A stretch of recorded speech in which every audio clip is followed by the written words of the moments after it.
Okay. I think we are all set up. Moniker, welcome in.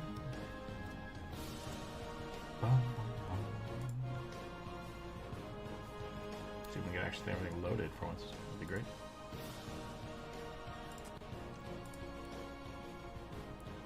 Can I be heard? I think so. Welcome in, Corvus. Looks like you're good.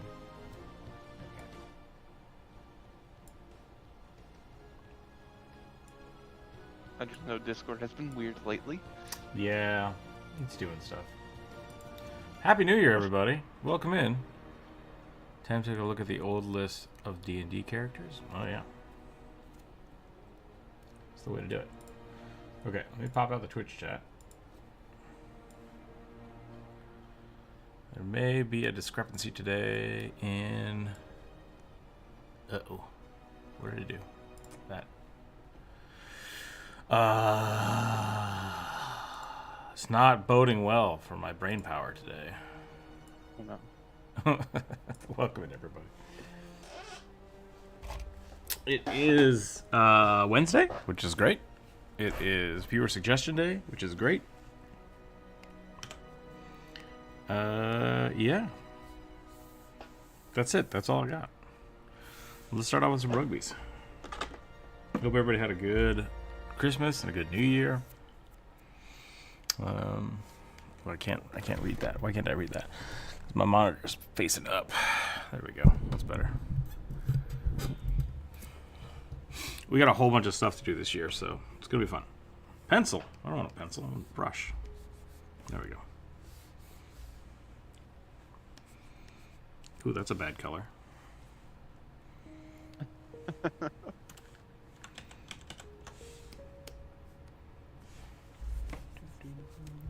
It's also very soft. That's interesting. Why is my density so low? I was gonna say it looks like a coloring pencil. Yeah, that was really weird.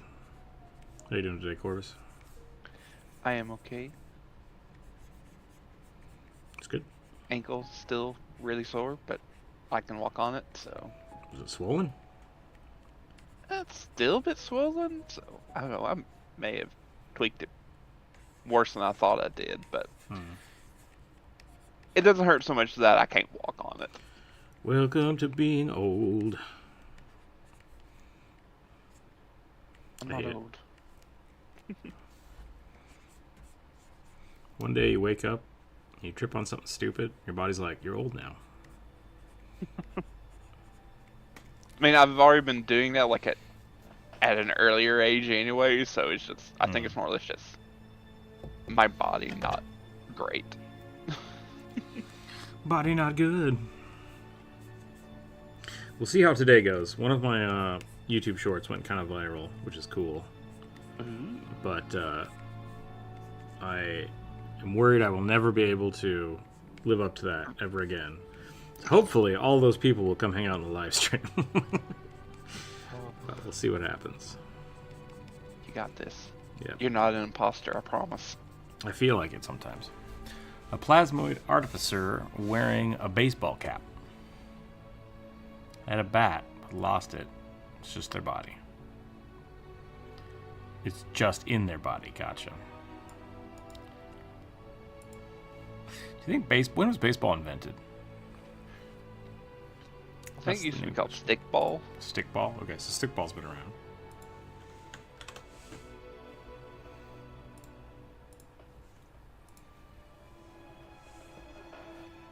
My chair is breaking real bad. I might have to start saving up for a new chair.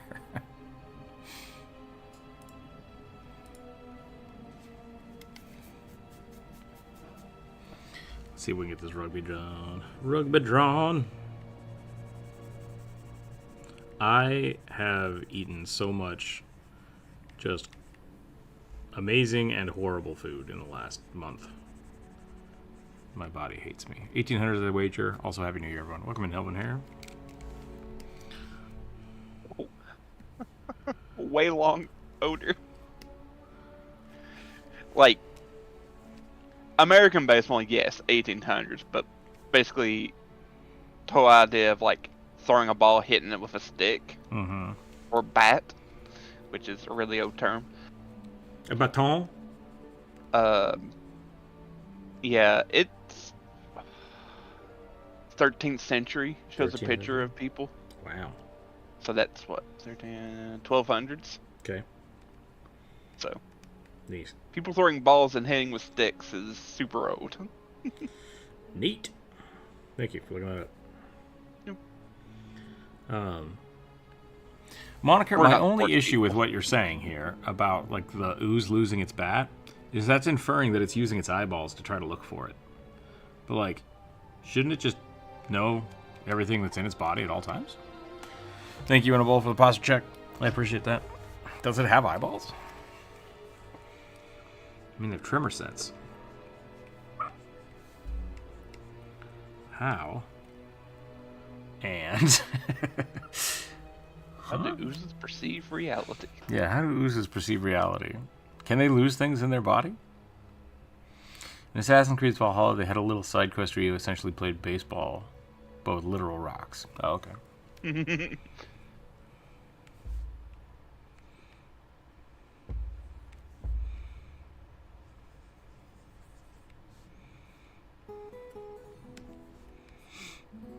Sorry, Moniker. I think about these things.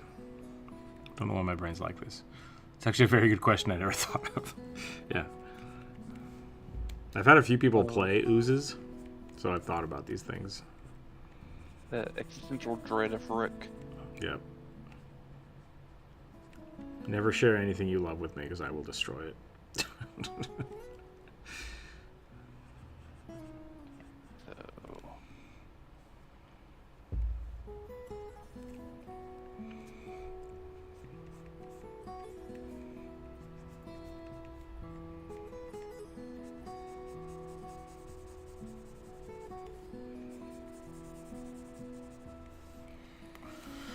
I just had an ooze with a good sport kind of theme, so I guess someone asking the question was inevitable. Fair.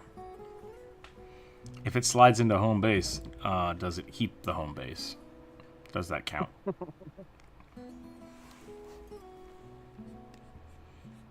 Can it throw a baseball?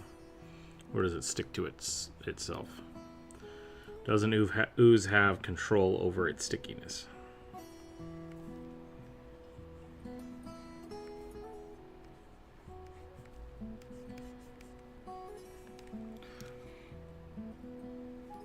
I just looked up black pudding because I feel like, I don't know, that's pretty baseline ooze.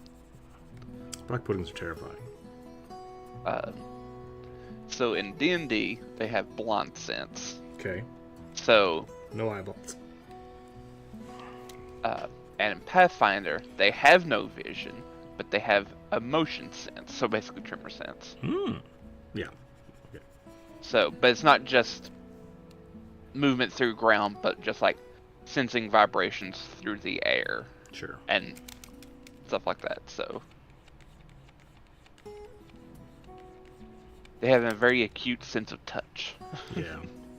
Which I would argue, since they're like plasmoids, is everywhere. Like, Oh yeah. yeah. There we go. That's a tired rugby for the day. Talk about a spitball? Yeah, gross. That's an excellent attack move. Yeah, I mean, it's just the pseudopod move. Like, that's how the pseudopods work. They just slap you with their goo. You could put a rock in it, I guess. Add a little extra damage to it. Like the stupid bar soap in a sock. I would say, though, if you, like, critically failed, it would just, like, you would launch it.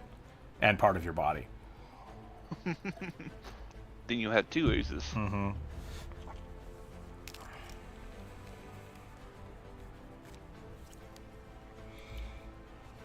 There is an ooze that can spit, and it's a gunpowder ooze. That's interesting.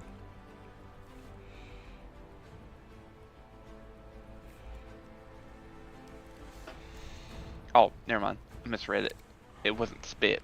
It was split. Oh, okay. Dyslexia kicked in hard. My dyslexia. Yeah. I know that feeling.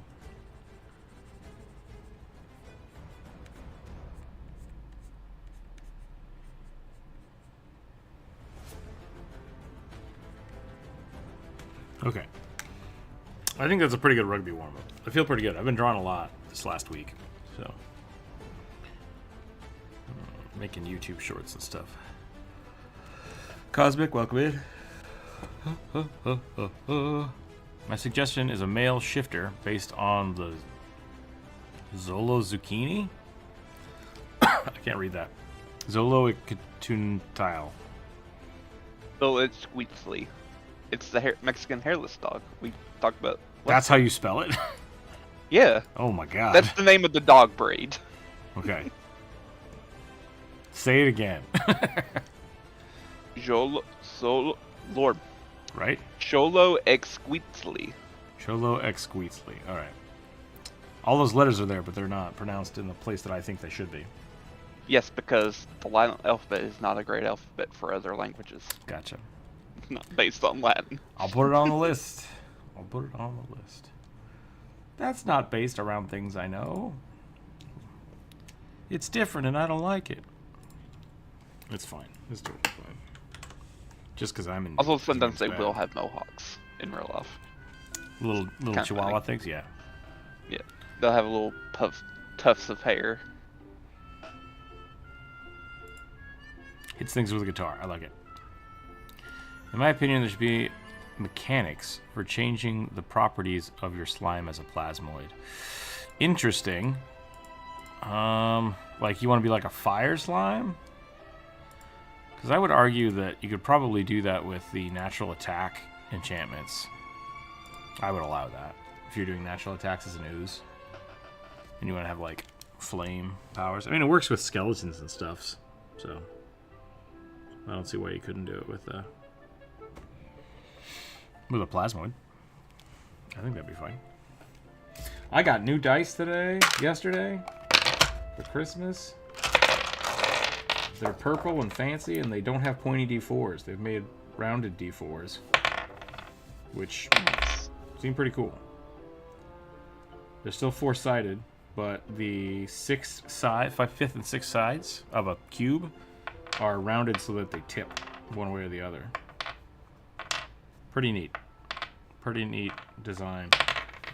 Let's see how they go. I'm going to roll some dice. I'm going to roll some dice and we're going to draw some stuff. Yeah, shiny click-clacks for Christmas. They're very lightweight, which kind of scares me. Just in general, because I'm used to like metal dice. These weigh nothing. They weigh nothing at all. I rolled a 7. Bonjour. Bear, long-tooth, shifter, barbarian dude. Scary and... Oh, it says scars and scary. Wait.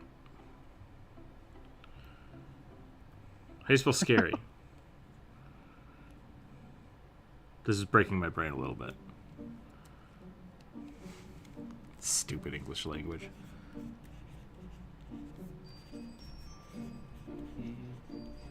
What does that say? Hang on. I'm looking it up. I'm worried about Rook. Oh no. We're not off to a good start today. I know who it is. Bear, long-tooth, shifter, barbarian dude. Scars and scary. Okay. Those words are spelled exactly the same. That hurts my head a little bit. Yes, they are. So I'm assuming they meant scary, but maybe... No, scars and scary makes sense. Like, but yeah. It's fine. Scars and scary? That's like... I read it scars and scary, and then I'm like, that's not what it says. It says scars and scary. Or does it? Or does it say scare and scary? English.exe has failed to load. Exactly.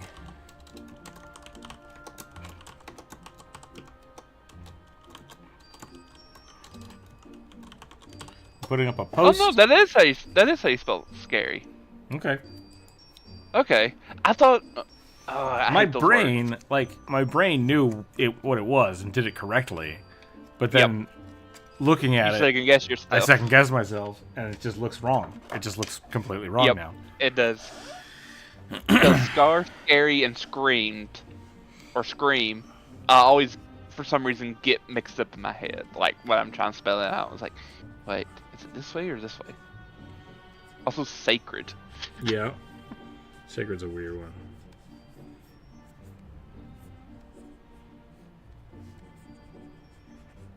Okay, the Longclaw are shifters, right? Like they're Yes. They are like werewolf people, but not. no. Well, yes. What is the what do the long? I think long claws give you like a claw attack because they're a sub. It's a subclass of shifter in 5e.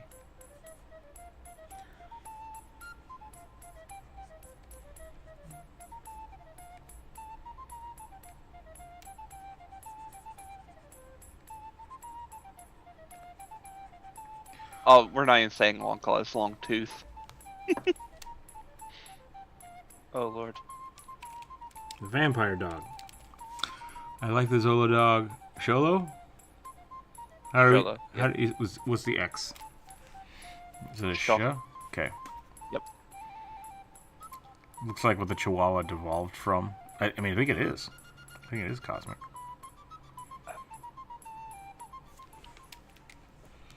I think they're related, but not exactly. Because the Sholo dogs, they come in 3 sizes: large, medium, and small. Okay. And they're all like hairless, with the exception of like they may have like small tufts of fur. Well, On they're their like feet or heads. they're all dogs, right? Like they all. Well, yeah, they're dogs. Yeah.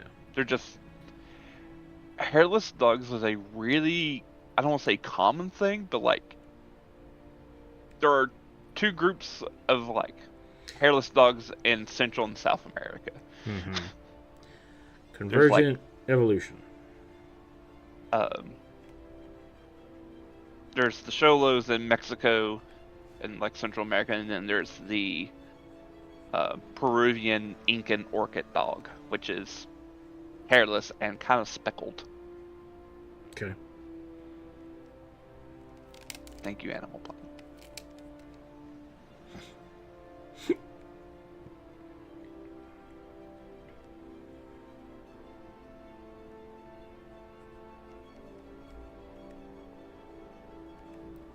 Also, I was slightly right. Instead of a claw attack, it's a bite attack Okay. that they get.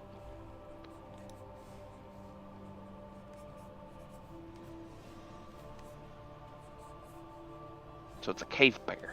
Cave bear. Oh, is that the difference? We were talking about that. So, like, it says something about the animal you pick. So, if you Yes. pick the long claw, do you have to, like, is that telling you what animal it is, or does it not matter? You just pick it. So there is a thing, little kind of table that you could like pick from. Okay. And so like long tooth are generally werewolves, so wolf-like Okay. werewolves.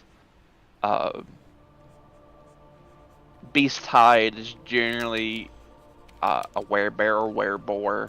Gotcha. There's also the wild hunt one, which is has to do with like a lot of like perception stuff, like Interesting. actually hunting. Oh, like a tracker. Gotcha. Yeah, says werewolf, but in quotations it's or whatever those weird symbols are, parentheses, says dog-like. Mage Hand says, if it hasn't been done, oiled Minotaur wrestler. I don't know where you're going with that.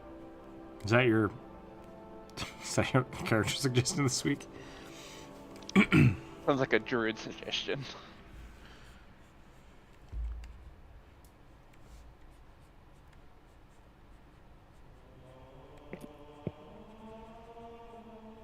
What's the armor? I guess you can get armor that is like slippery.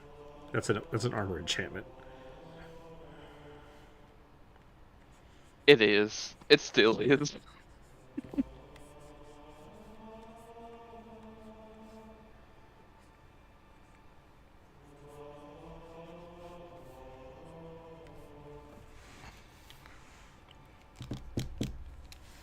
Claw subrace was not printed Probably not an option raw.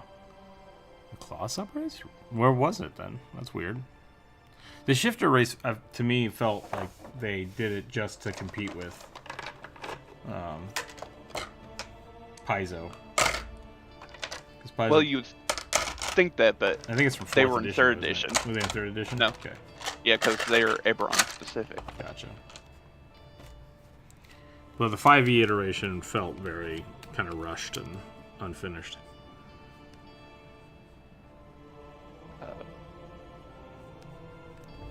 Well, it's because there's like 2 Eberron books. Mm-hmm.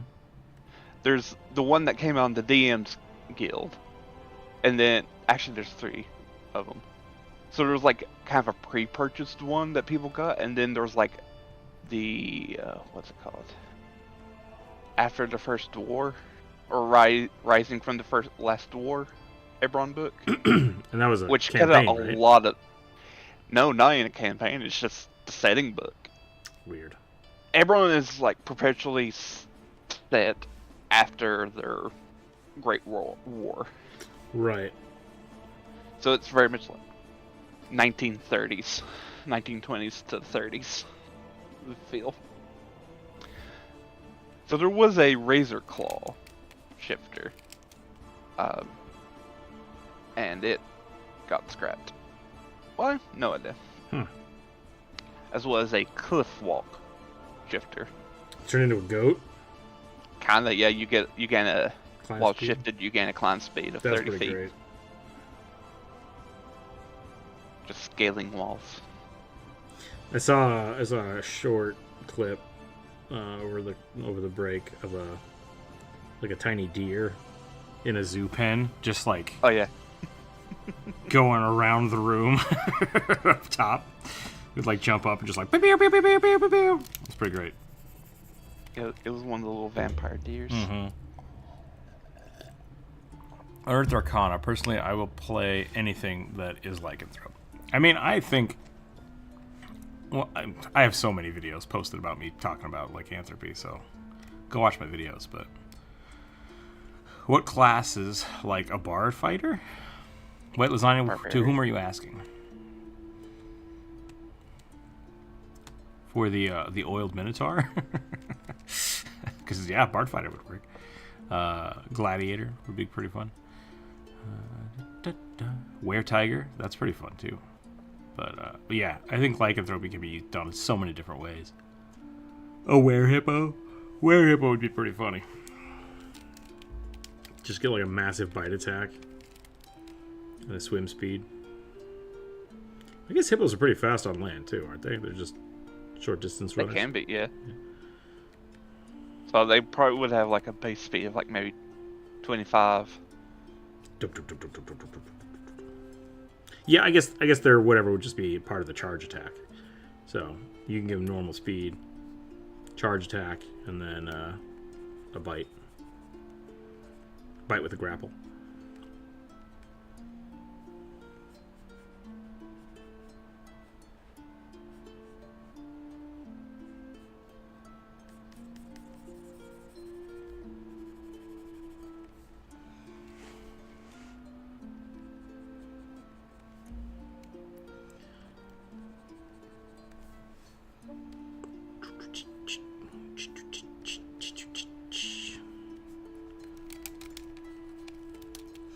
Probably going to try to do a little more just line art this today at least.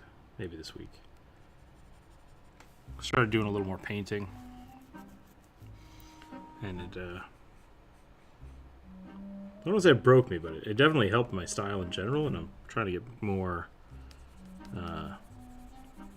volume in my drawings, so we'll see if it helped at all.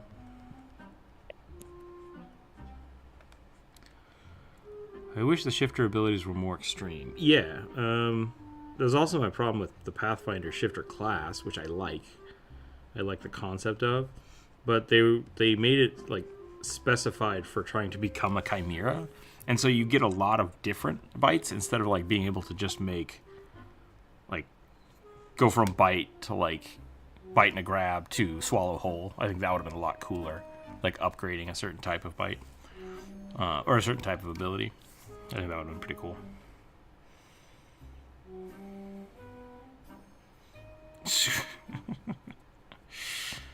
Yeah, Chimera thing is pretty funny. It would be fun to turn into like one of the Resident Evil monsters. Just split down the middle. John Carpenter style.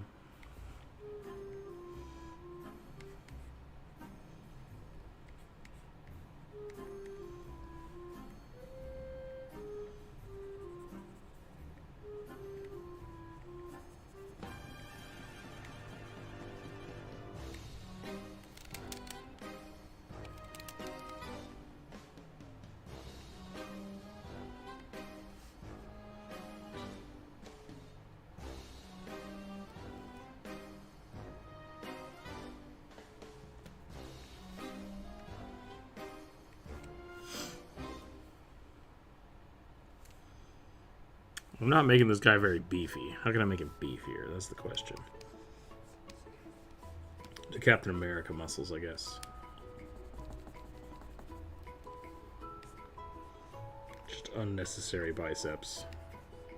Or pecs.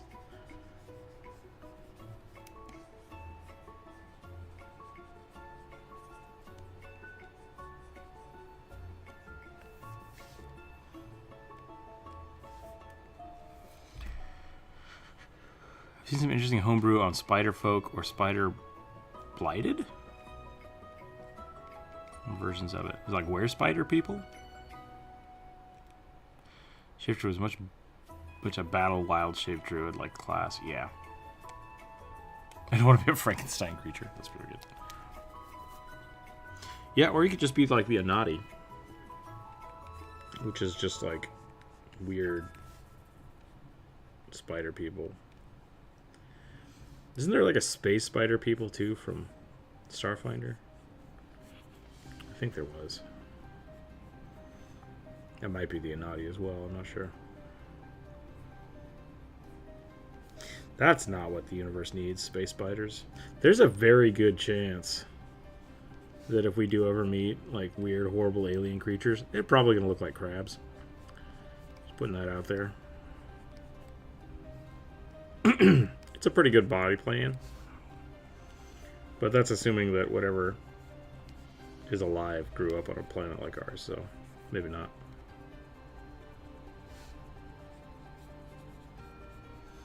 Statistically speaking, though, probably bugs.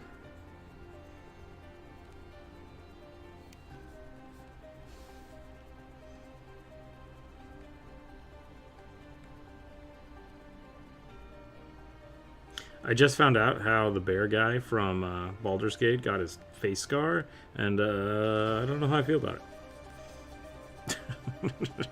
What TMI?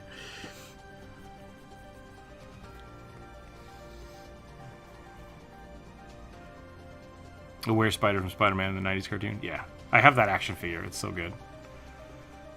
6 arms and a crazy spider face.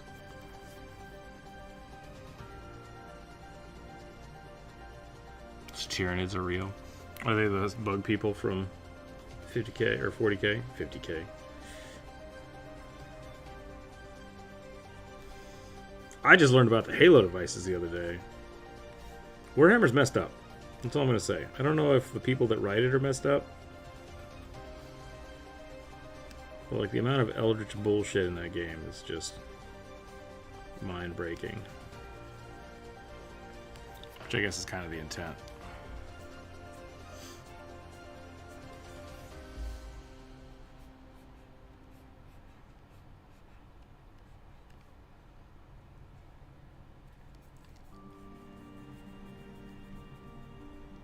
Space spiders and how to avoid them. Nice. That's good. If you haven't read this book, it's full of spiders. I highly suggest it. It's messed up. You might need to read John Dies at the End first, but I don't know if you necessarily need to.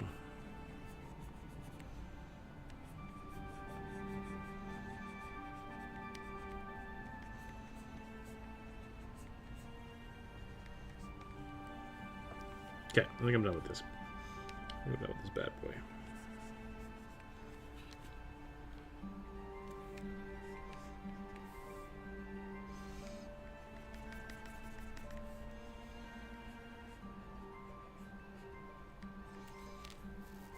I'm new to the channel, but I wanted to say your art is so pretty. It actually hooked me when I thought I watched the Goliath video. Nice. Welcome in. I'm glad you liked the Goliath video. That was a fun one to make. Arizon? I think that's how I say your name. Welcome in. What can I say? People are into grimdark sci-fi. There's a large contingent of starter fans that fled to Warhammer after the sequel trilogy. Alright. What was the other thing? I mean, Dude is kind of that way. I think, like, Warhammer is just super influential on so many things. So many things. So, Star Wars fans, gotcha. Okay. This is made for children. I want something scary. Someone's already making a Steamboat Willie horror movie. That didn't take long. They've probably been planning it forever.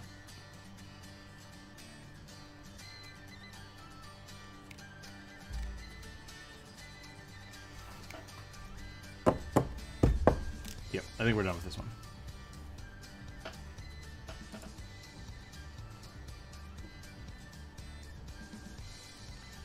Not sure why the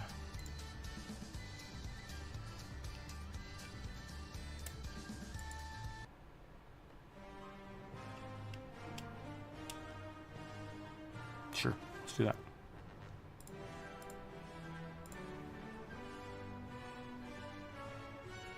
Pillsbury croissant emote? Sorry, Annabelle, I just saw this. I need to... The pretzel rock is, like, going nuts. Projecting things. Let me turn that off.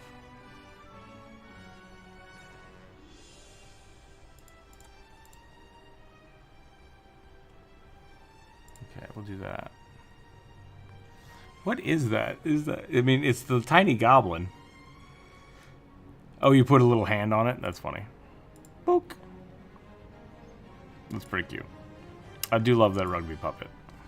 I just recently learned about the Tregloff from D&D Weird Werewolf Spider Demon Drows. Okay, I don't like that at all. That sounds terrifying. That sounds terrifying. Let's see, what do we do? Blue is the next color, it looks like.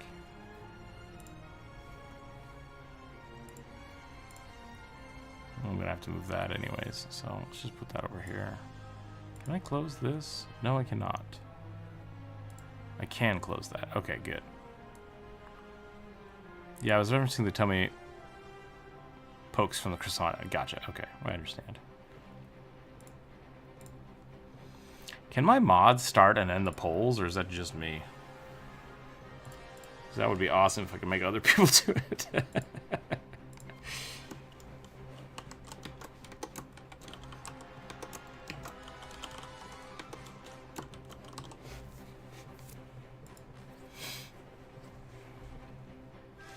Alexander, welcome in. Happy New Year. Well, thank you, thank you. Thank you, thank you. So is it a like a drider that gets bit by a werewolf? Is that what happens? Which curse supersedes which? That's the question. For those of you new to the channel, I'm going to roll a dice to see which we draw next. If you have a suggestion, you haven't suggested one this week yet, through the community post or here in the chat, you're welcome to add one to the list. So I'm going to roll the dice, and here we go. 9. Elven Inquisitor to Callistra with insectile mutations. Which one is Callistra? I feel like that's a water god?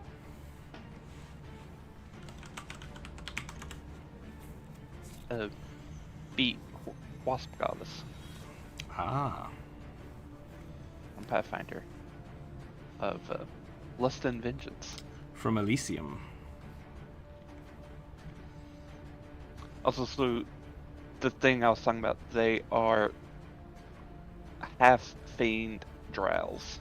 Okay. So half demon, half drow. Weird. Specifically from a Gadlazu demon, which is where they have the weird crab forearms. Okay. Oh, I know what you're talking about. All right. And so Scumbag, welcome in. Because I saw Horror like history. Hello, hello.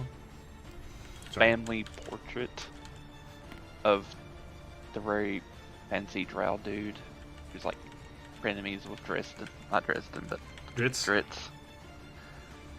And like apparently one of his family members is one. Weird.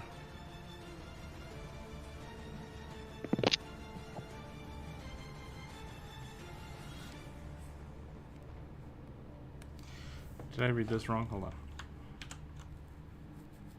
Nope, okay.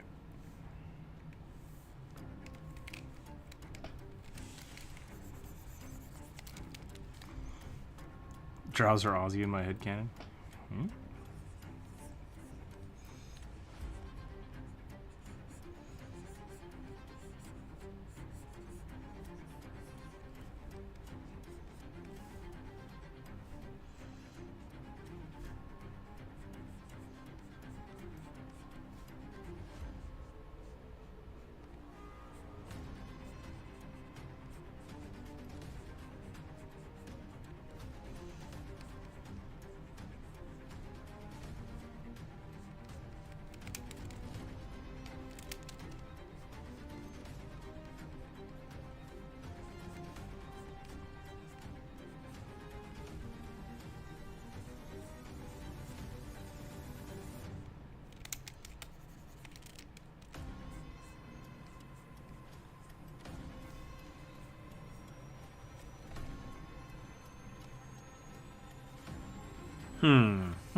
What should we do with this?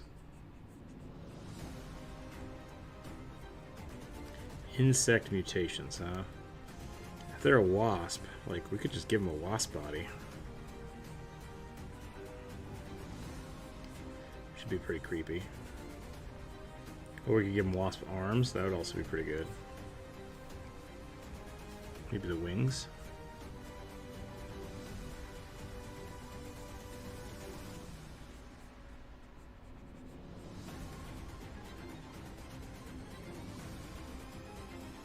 So, yeah, I was talking earlier, I started eating horribly over the Christmas break, because that's what I do. And, oh, okay, weird.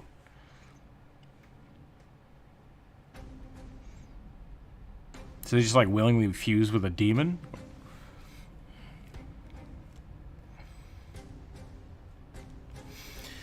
How old should I go for my next antique book? Oh, man, I have no idea.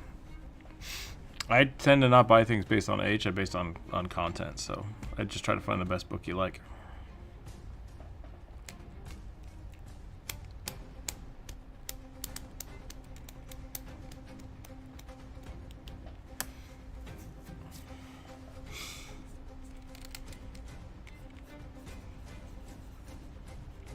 Oh, should I do mandibles? No, probably not mandibles.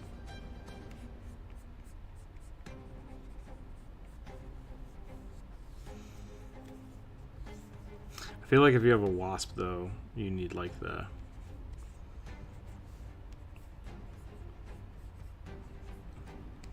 ponytails or something.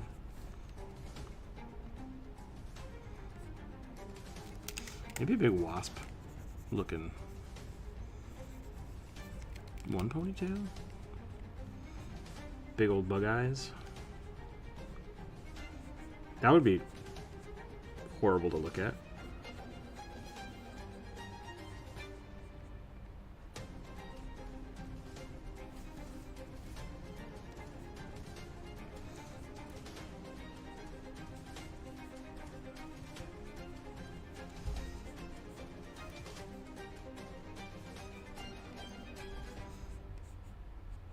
Thinking of Wasp from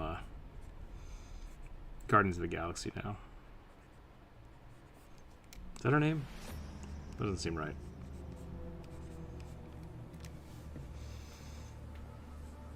A 3?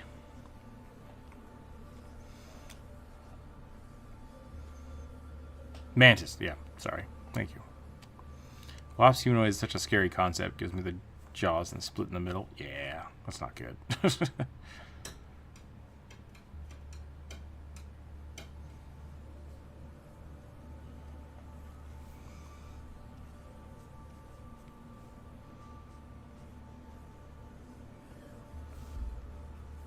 Kind of like the idea of the split.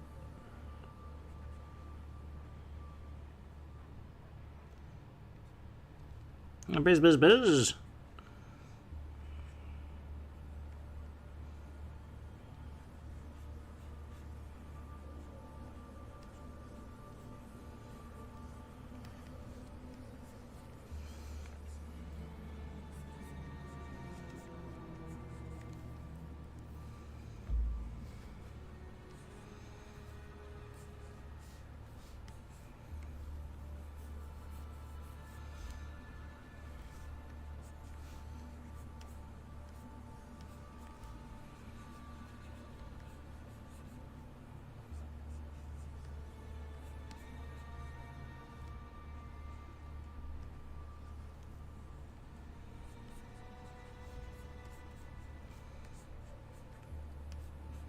Wait, are wasps like bees where they're all female?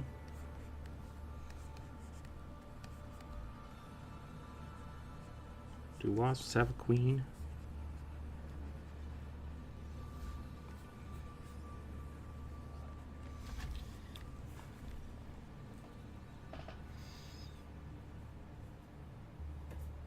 Sangili? That sounds familiar. I don't know what that is, though. Oh, yeah, from the Halo. Okay. The Halo elites are cool.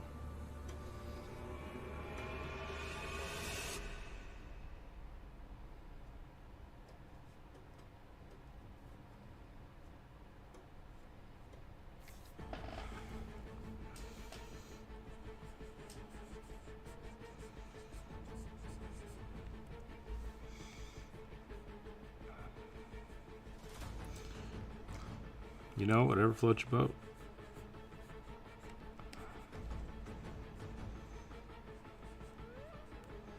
I'm not here to shame people for liking bugs.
This music got real intense real fast.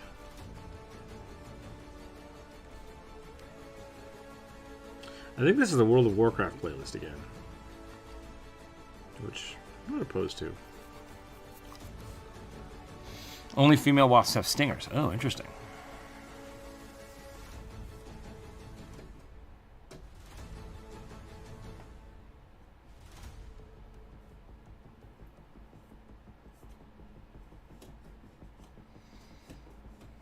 Elliot, welcome in.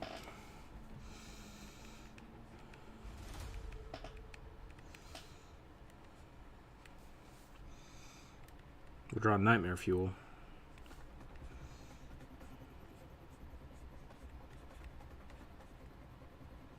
I feel like having giant eyes like this would augment the nose a little bit.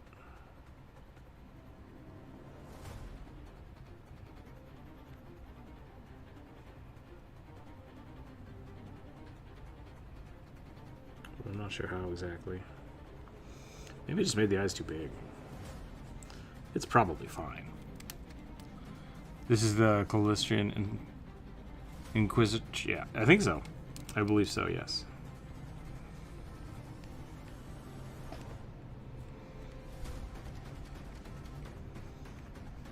Was this your suggestion?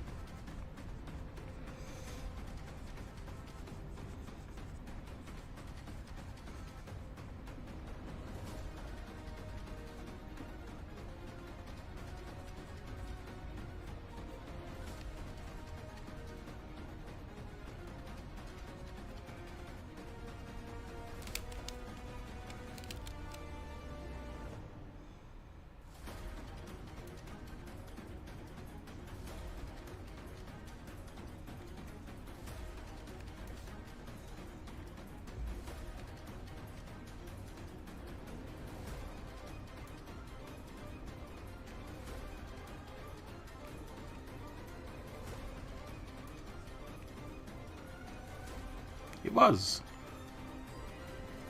It was a super villain. Yeah, it does feel a little super villainy.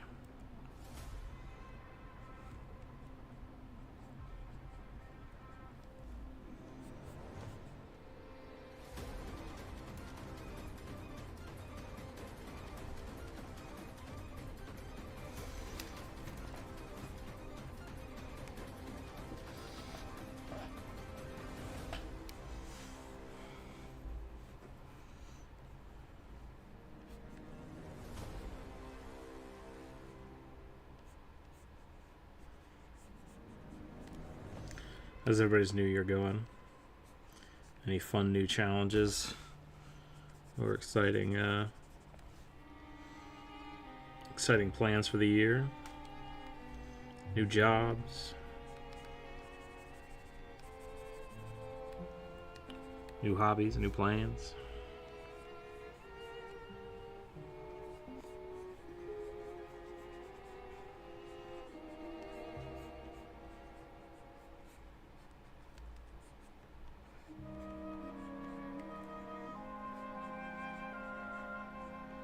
New games coming out.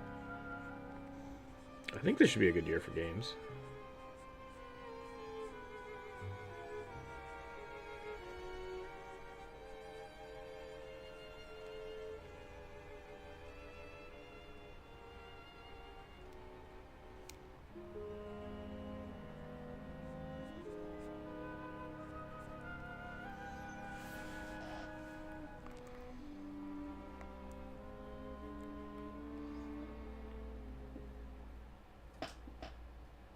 Moving further away in your education.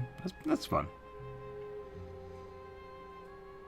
You actually want to try to play some insect race in D&D in the future, like thrycreen. I believe that's the way they're called. Yeah. Because of the concept of humanoid insects and possible culture. Yeah, they're really fun. The thrycreen are monsters, but that's okay.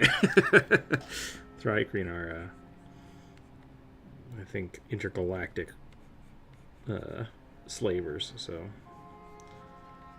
There's a lot to unpack there, but they are a really cool race.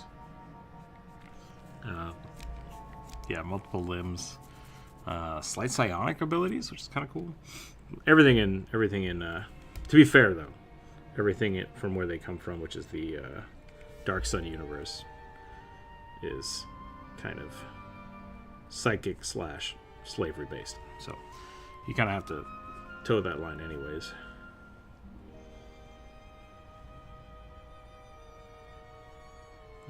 The Trox are another really fun one. I like the Trox.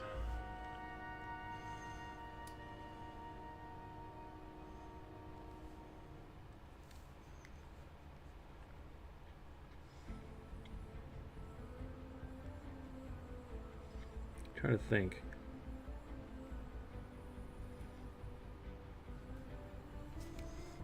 I still think people should play the Onkeg. I think that would be really funny. Just straight up big bugs. And then, what was the other one? What are the gorilla ants? I can't remember what they're called.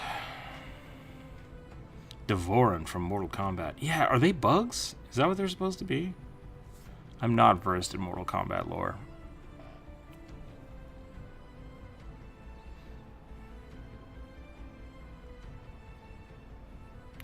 Hopefully not being homeless and getting a council house before I get...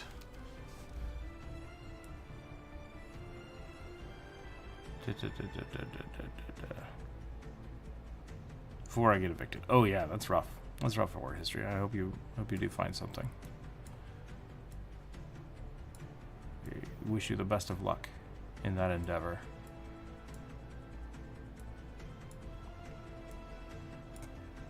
Everybody should have a nice place to live. Doesn't have to be fancy. But I definitely think everybody should. Umberhawks, yes. Umberhawks, thank you.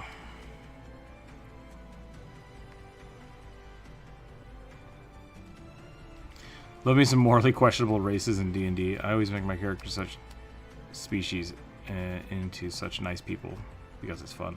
Yeah, I like playing like the Drow. I think the Drow are a really interesting race. and partially just because like they come with all that baggage, and so regardless of how you want to play like a good or evil campaign, the world is just it's different. It's different for those characters, so you kind of have to play that into the NPCs' interactions. Well, they're a bug-like creature who operates as a hive mind. They're unisocial bugs, basically. Okay. Social bugs. Mom had some dueling pistols. She won't tell me where she got them. Not where they went. Got it. Bummer. Yeah, dueling pistols are pretty neat.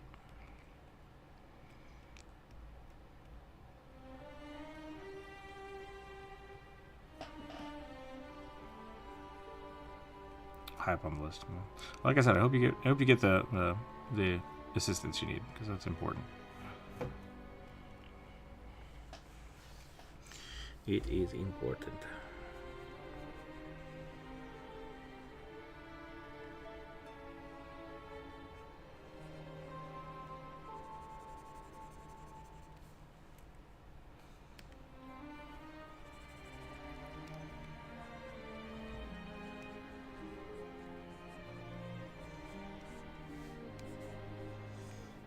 I don't want to get too spicy here, but we'll give a little bit of hip.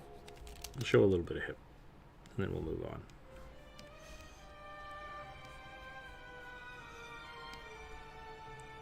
Oh, YouTube's gonna get mad at me. Just kidding. Should be fine.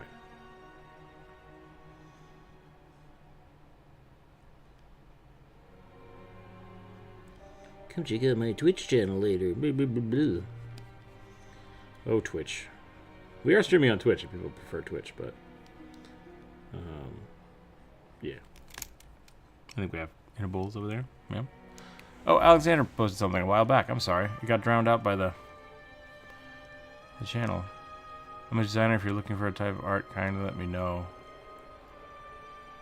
If you are looking for any type of... might have been an ad. Alexander, or Alex and...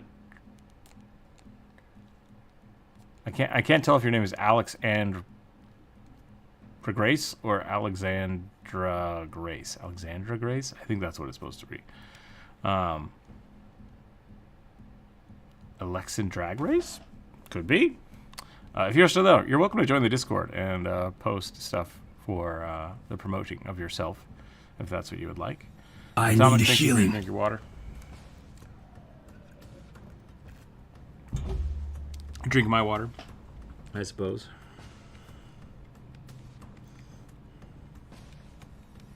But I do appreciate that. I forget sometimes.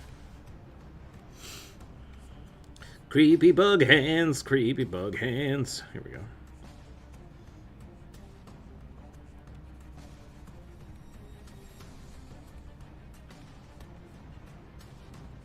We do have some pretty cool stuff on the Discord. If people aren't members of the Discord, I highly recommend it. You can find commission artists. You can find places to suggest getting your stuff drawn if people are bored and looking for something to draw. Got a pretty good community for D&D memes. People looking for D&D games and stuff. I'd like to do more dungeon mastering this year. We'll see how things go.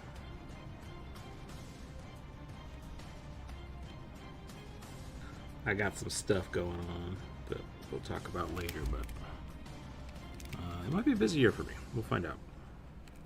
We have a whole bunch of commissions coming up here in the next few weeks, so we'll see how we do.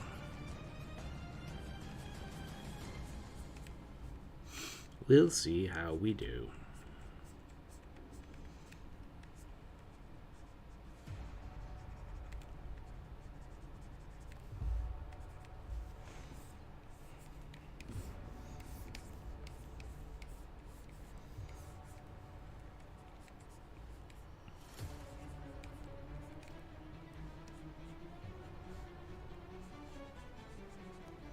Gotta get some leg spines in there. I love the design of the pixies in Magic the Gathering, especially like Una. They're all like wasp based, which I think looks really, really cool.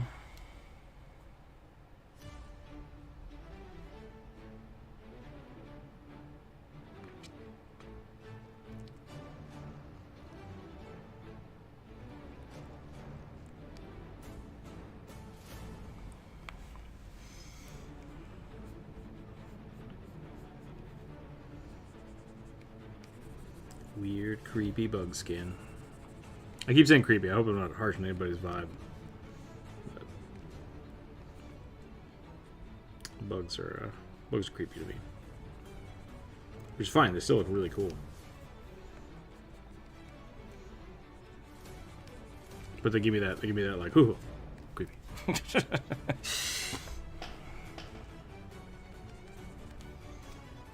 Alright, I think I'm done. I think I'm done here. Maybe we'll give a little bit of like poof design here. Sometimes creepy is cool. Hell yeah. I mean, like, there's a lot of really creepy bugs out there that are awesome.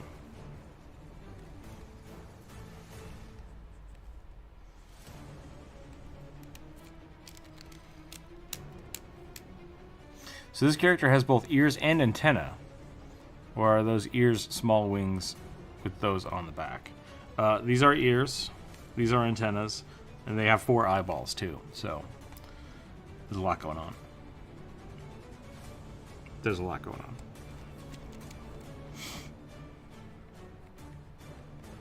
I'm not sure why this is on the World of Warcraft playlist. Don't know what that was.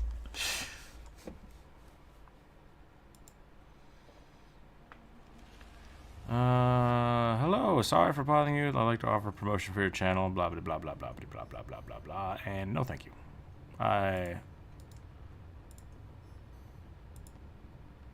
decline. I don't know how to delete this. There we go. No thanks. Atomic, welcome in. They do worship the goddess of lust and revenge, so if something makes them not safe for worse on Discord, I would not be surprised. That's fair. That's fair. Hello, my buglies. That came out weird.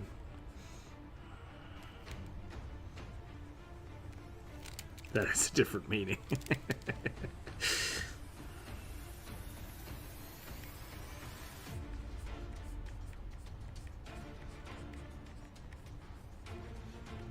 Nobody clipped that. Alright, here we go. I think we are about done with this one.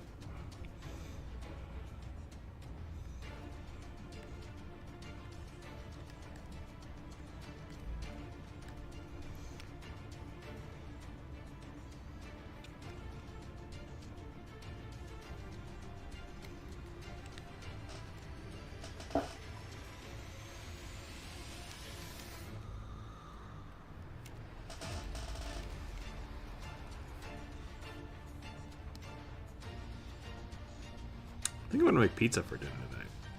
That sounds pretty good.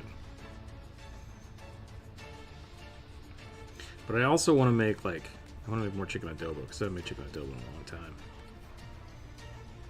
Both sound really good. I'll do chicken adobo. That's a good plan. All right, I'm gonna roll some more dice. We're making our way through this list. It's not going super fast, but we're getting there. 3. I'm rolling real low. These dice roll real low. That's okay. A gnome barbarian who was raised by dwarves, so also wears a fake beard made of scrap metal. The beard is made of scrap metal? Alright. Can't gnomes grow beards? I've seen some pretty... Chicken adobo pizza. We could try that. That could be pretty good.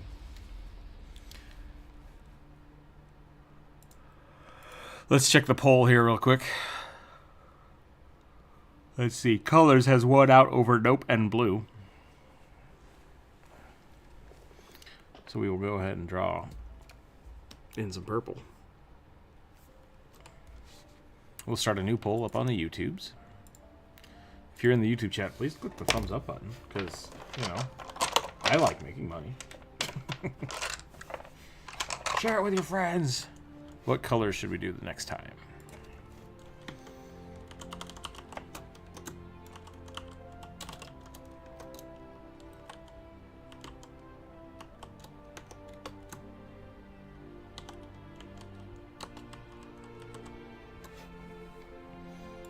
Let's do that.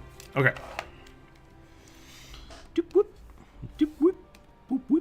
All right, gnomes. I thought gnomes could have beards. Like I've seen so many wizard gnomes with beards.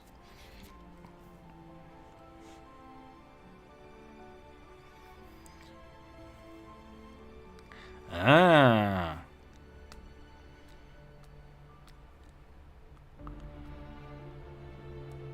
So hopefully one bidding on a small village locally. Apparently it's very empty there. I loved historical houses on the countryside. Hate cities. Yeah, I lived in kind of a small town for a while that got bigger, and then I lived in a very small town, and now I live in a huge city. And I miss having space. That's the biggest thing about the city that I miss. I like being so close to everything, but yeah, I miss open space.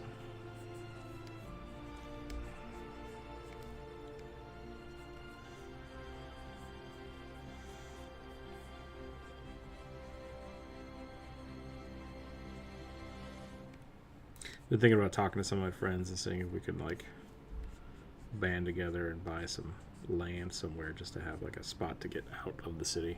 But it's expensive. It's expensive and it's far away. There is a spell, speaking about this barbarian that I'm making. Is it a barbarian? It's a gnome. It's a gnome dwarf. Yeah, barbarian. Okay. Called Ironbeard. That I think is really funny because it gives you a headbutt attack, and it gives you a spell failure rate, which is great. Like that's super funny to me. You grow a beard made out of iron, and you can't cast spells very well, but you can smack people with your beard, and I think that is hilarious.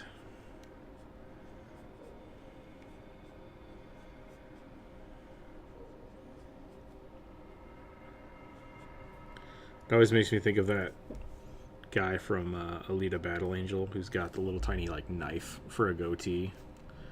I thought that was funny too.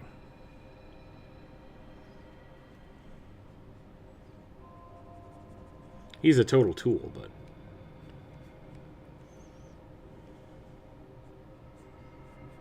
okay, how do I make this look like scrap metal? That's the real question. Do I put plates on it? Plates and rivets?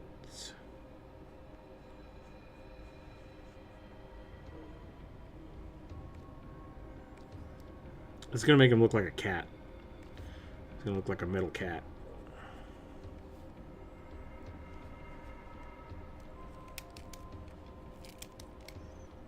Meow.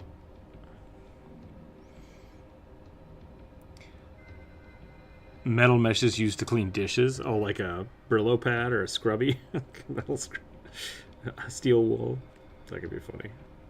That would be hard to draw. That would be very hard to draw.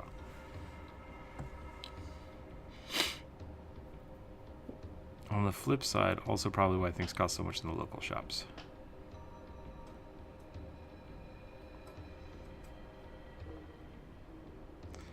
Plenty of old villages. Yeah, like there's a handful of, like part of it I think depends on the, those are really cool beard designs, Atomic, those are great. Maybe that's it, maybe I just need to make it more compartmentalized. Instead of one big scraggly beard. Yeah, like the things that determine pricing, especially out here, is like one, consumerism. It's like how much people are buying it, and then two, like tourism. Like those are the two defining factors. Because like yeah, there's a few islands out here in the Puget Sound that if you go and visit them, you'll spend double or triple the prices of things. But like it's not like it's that far from the city, but there's a ferry, and so the shipments that come out there have to take like an extra hour to get there. That shouldn't triple the price of the things you're buying. So it's mostly tourism. Steel wool, just shiny hair. Okay, what about this? What about this? What if we give him like a big old metal plated thing? Make it look like Apocalypse from Marvel. Like a braided steel cable.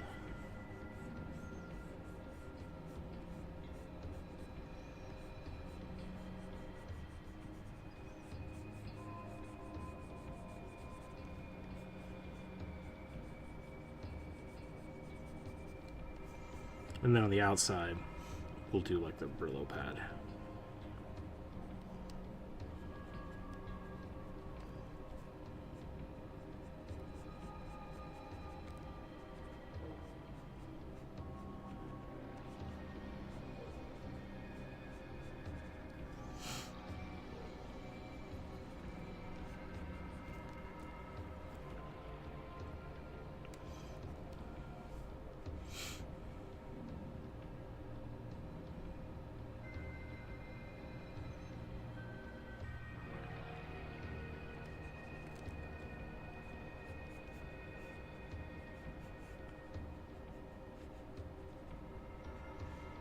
I cannot imagine having a steel wool beard. That would be awful.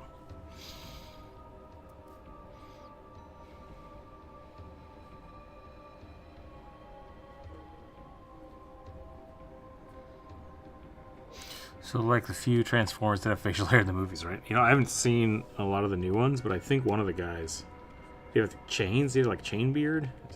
Was that his name? Was his name Chainbeard?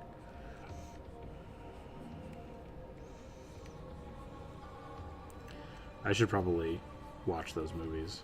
I love robots. Robot movies are great. I watched the first like 2 or 3 when they came out, and then I just kind of lost interest. But partially because I was super into 3D modeling and stuff at the time, so like those movies were amazing to watch and get inspiration for animation and hard surface modeling. And then I kind of got out of that, and so I just didn't care as much about the movies.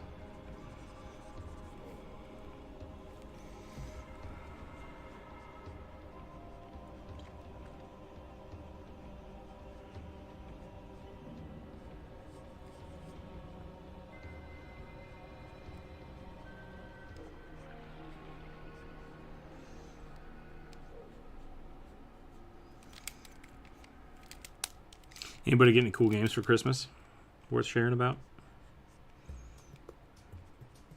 I got to play a bunch of Mario Wonder. That was fun.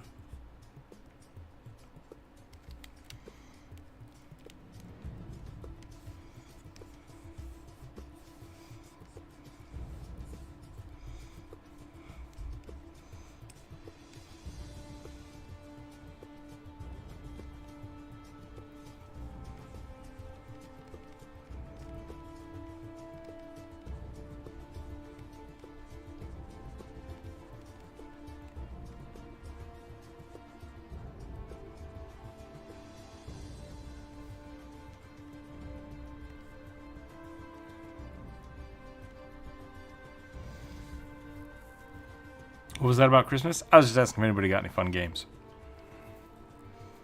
How do you distinguish halflings, gnomes, and dwarves, both in game and out on paper? So for me, I love the Tolkien aesthetic. So dwarves are taller than gnomes and halflings. Halflings are like proportionally just small people, and gnomes are like goblins. I draw gnomes like I draw goblins, like really big heads, really big hands. Halflings I tend to draw just kind of stockier people, and dwarves I tend to draw very bulky. So like this guy's got really big ears.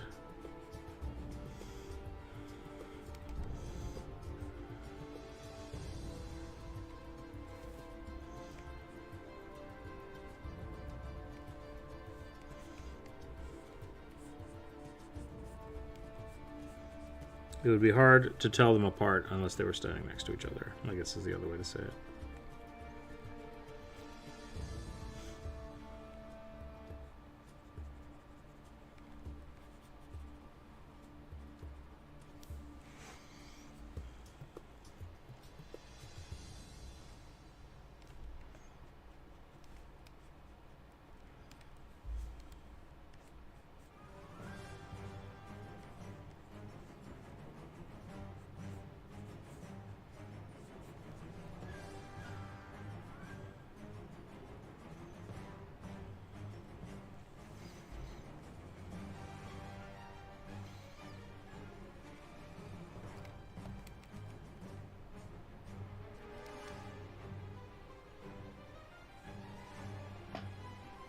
Gotta get any gifts for yourself. Bummer.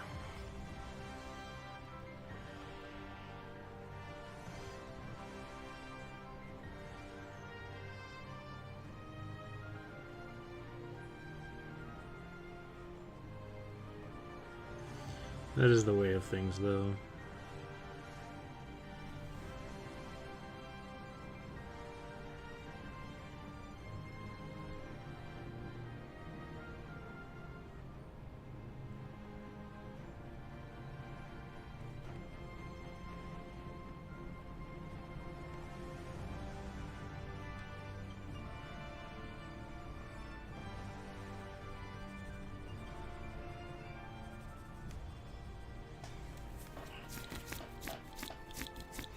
I also like to make gnomes' bodies really small, which is kind of the same thing when I do draw goblins. It's just like, even if he's a big, bulky barbarian, he's got a tiny body. Just got a tiny body.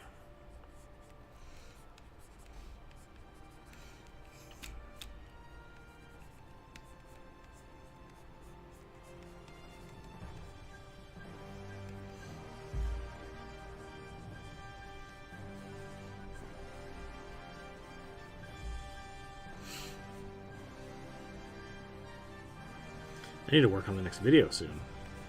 Oh no.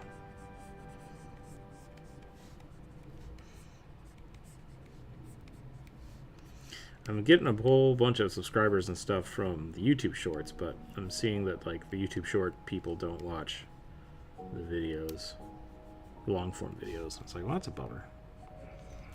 I don't know if there's a way to bring them in. But so it's definitely going to be a got to do both. You know you gotta do both. Red Dead Redemption 2.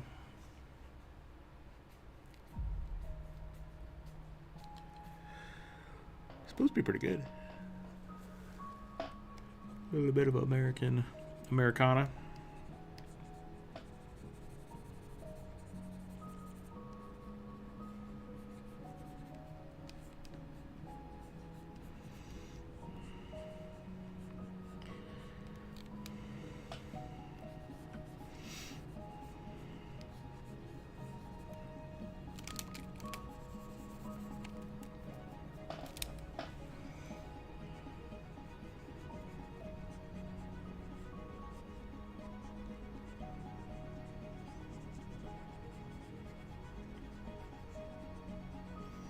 I suppose you could braid steel wool.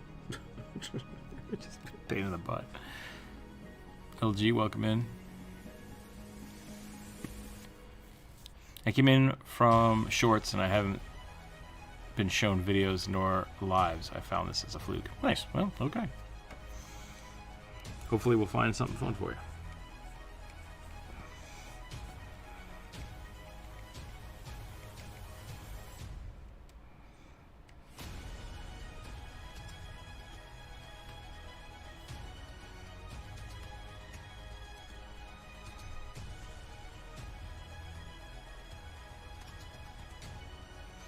What's the healthiest pizza I could make?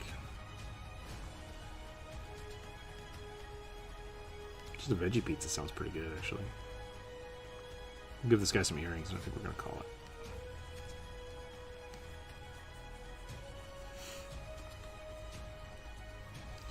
Maybe an axe. A little bearded axe.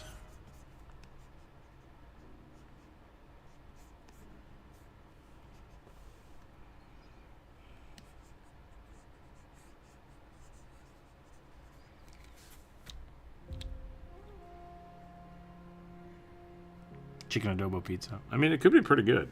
Chicken adobo is pretty great.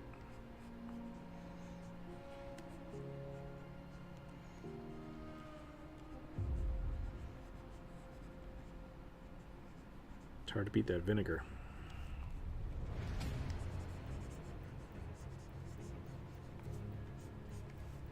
What time is it? It is 12:18, so we've been going for an hour. I'm about done with this guy. And then we'll roll the dice again. I'm going to get up, refill my water glass, take a quick 2 or 3 minute break here. Then we'll draw the next one. If you haven't suggested a character yet, you're very welcome to do so. Put it on the list. The dice gods decide what we draw, so feel free to suggest something if you like.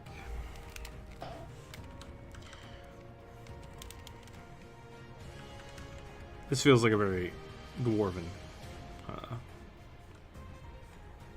gnome to me, I think. I think I did a good job. I kind of want to give him like big old gauntlets. Just unnecessarily big gauntlets. I've forgotten what this thing is called already, but I always love it, so we're going to draw it. We're going to draw.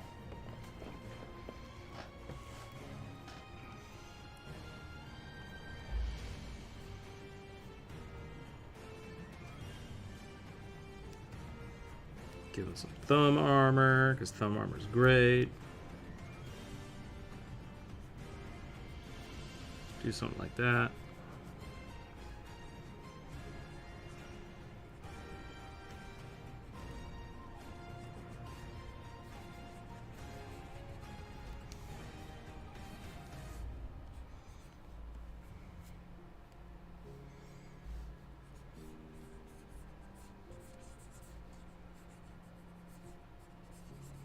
Just add some little scribbles here for the pants. All right, hang tight, everybody. I will be right back. Give me 1 second.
Okay, we are back. We are back. What color do we get for the next one?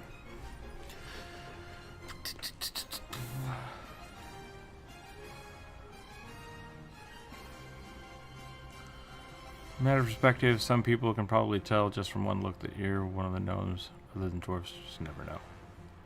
That's true. What happens when you introduce red caps? Nothing. Everything's fine. Red caps are just gnomes. Angry gnomes. Unless you want to go for, like, garden gnomes, which I think is funnier, too. But they look less intimidating. Burning, welcome in. Hello, hello. Is anyone else getting Superman vibes from the music? It wouldn't surprise me. This whole station is weird. Yeah, definitely Superman.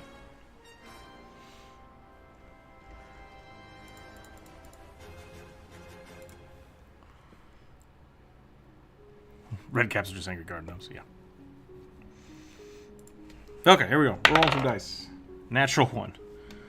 An Aasimar Wood Elf descendant, male Circle of the Spores Druid, Crow motif. Nice. Okay.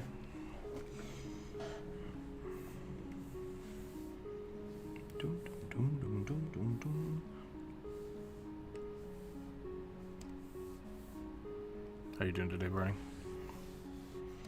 Oh, what color are we doing here? Green.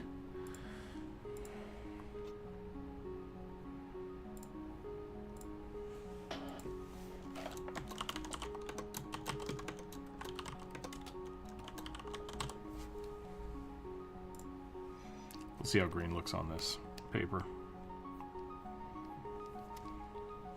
Doing okay. Good to hear.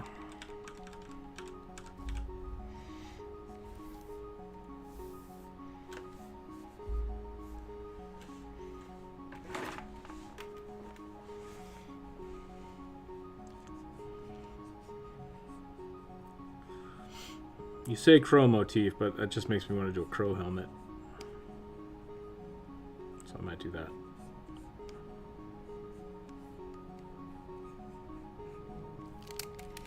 Guess we do like a mask, crow mask.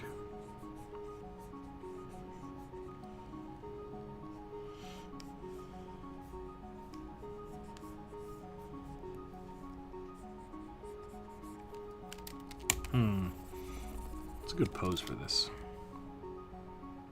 Do a crow hood. You do a crow hood. That could be fun.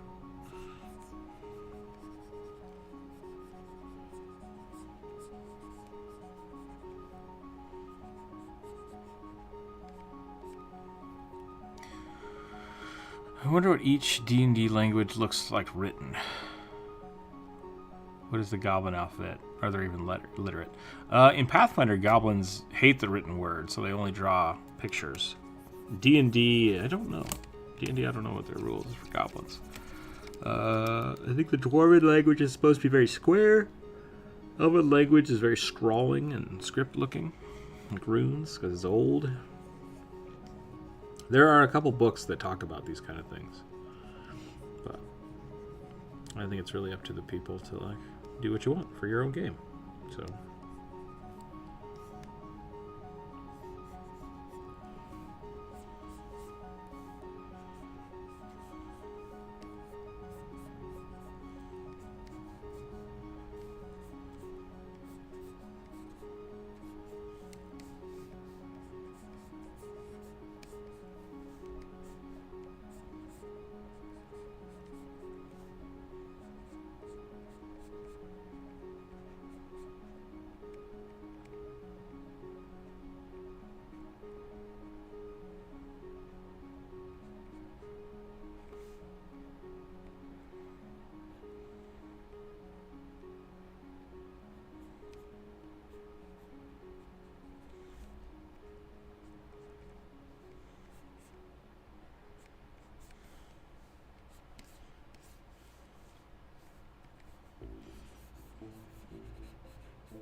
I hope I don't accidentally make this look like a chocobo.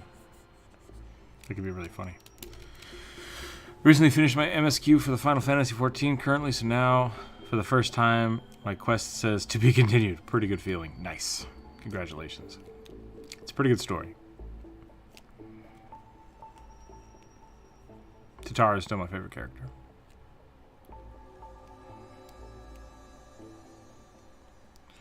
Makes sense of language from people who carve stone and minerals who have a square language. Yeah. Yep.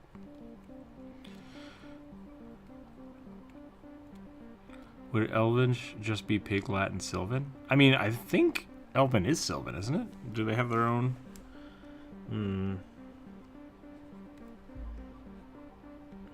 I thought those were the same. Maybe not.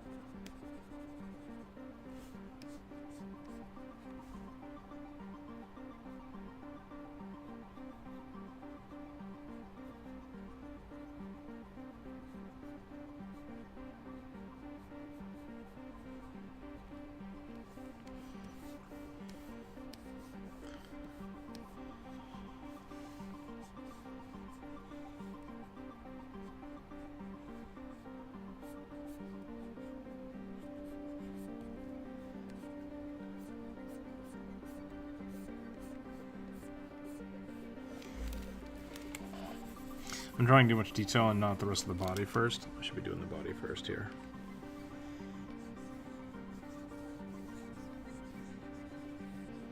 Because that will determine what the rest of this should look like.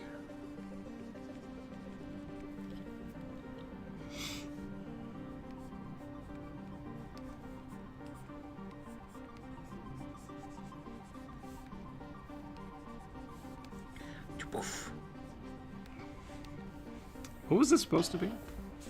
Druid, right? Circle of Spores Druid. Circle of Spores as a crow. Interesting. Interesting.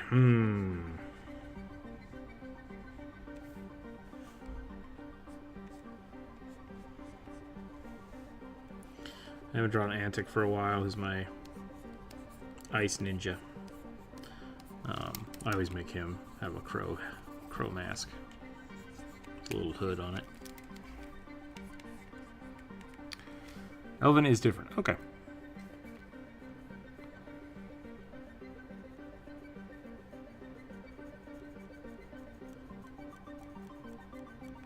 Why are they usually coded as Nordic, Gaelic, or North African, or Middle Eastern? I mean, those are a lot of different things. I've seen a lot of Viking, Nordic type things for dwarves. That's what I usually see them coded as.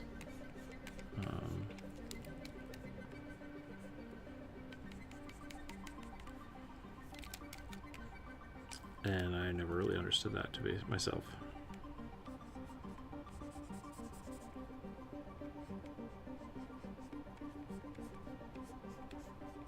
I would assume it has something to do with Tolkien.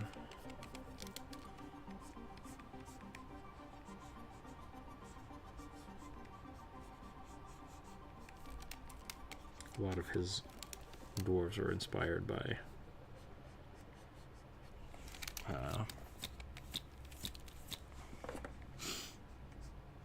like Norse.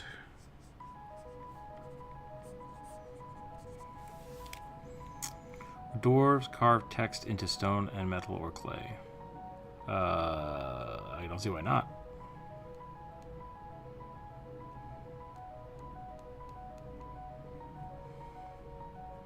I mean, they were stone and metal smiths in most lore.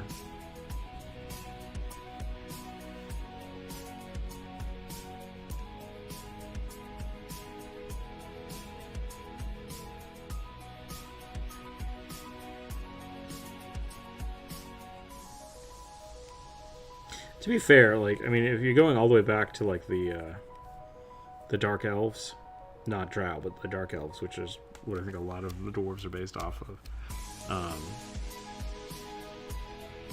They were just the best craftsmen in all of everywhere forever. So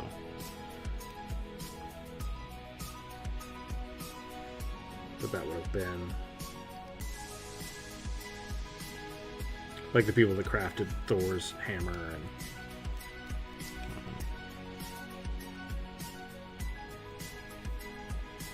Broker and Sindri, I believe.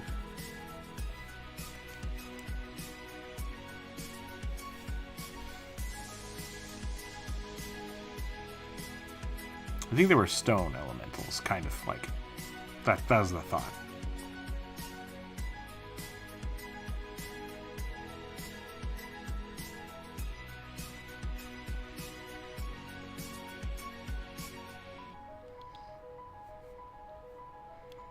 Yeah, I mean, like the whole. I don't think primitive is the right term. Once again, I think they are supposed to be like the best stone carvers available anywhere. So I don't know if it doesn't help that Tolkien had two different versions of elves, Sindri and. My spelling's gonna be off. We're dark elves and Tolkien's too, but they're also learned from the dwarves as well. Yeah, Tolkien basically just took a whole bunch of different, mostly like Scandinavian mythologies, and just kind of crammed them into one thing. So, I was reading some of like the forwards from the anniversary books that I got for Christmas, and apparently, originally Gandalf was supposed to be the dwarf king, not Thorin. I thought that was really funny. He had a completely different name and everything, and he's like, "Oh, what if he's a wizard?"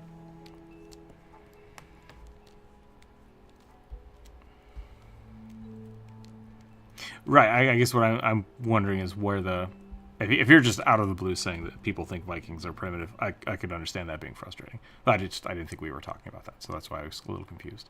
I thought you were referencing them being compared to dwarves. 'Cause I'm like, nope, I don't think so.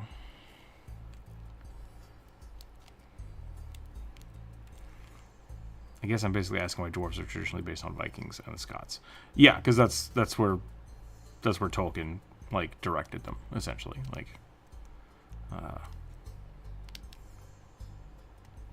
that's it.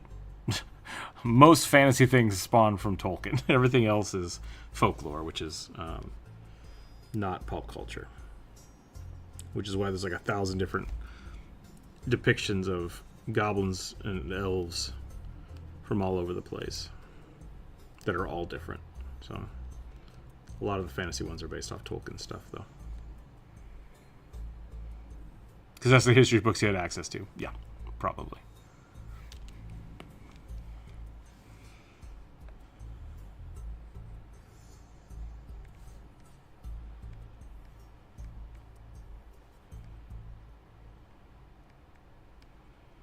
I think there's some Finnish lore in there.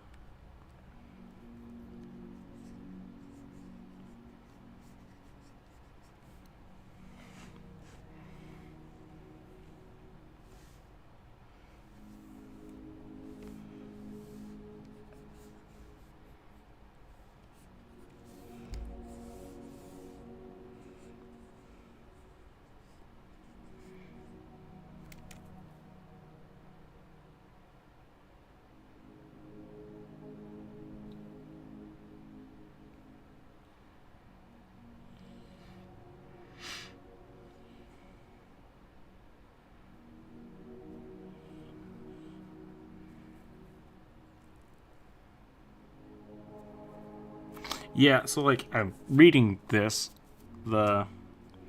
essentially what The Hobbit was him just a continuous living story that he was telling his children, that he eventually published, and it took off. And after that, he was working on the Silmarillion, trying to create a world for his languages, because he really just loved making languages. And when people wanted more Hobbit, they were like, "We want you to make more books." And he's like, "I don't want to make Lord of the Rings. I want to work on the Silmarillion." And people were like, "You should make a second book." And he's like, "Fine." And so he just took all of the lore he'd been writing for the Silmarillions and decided, like, I'll continue the Hobbit with this world I've created and go from there. So It started as just a bedtime story, which didn't have to make sense, just enough for his kids to be happy with it, and then everything else was added later. So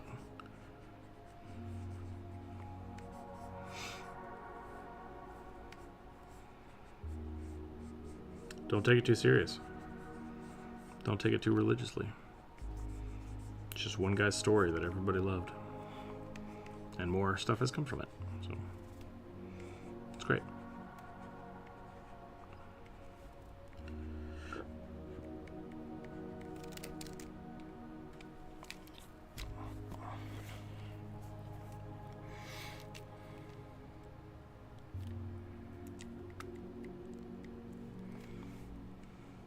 Yeah, I mean, I think the biggest thing about it is that, like, people need to not take into account, or people, that's not the right way to say it.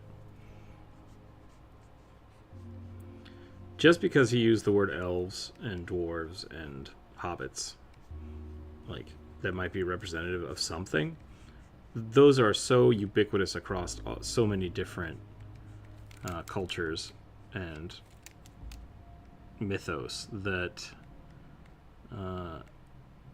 one does not have to define the other. So if you want your elves to be different, you want your dwarves to be different, or you don't want them in your story, that's fine. Just, there's nothing wrong with that. They're just based off of those, because those are the pop culture, there we go, that people are familiar with. So if you told somebody, like, oh, you're playing an elf, they might think you're talking about, like, a Christmas elf, right? Which is very different depending on if you're from Germany or Sweden.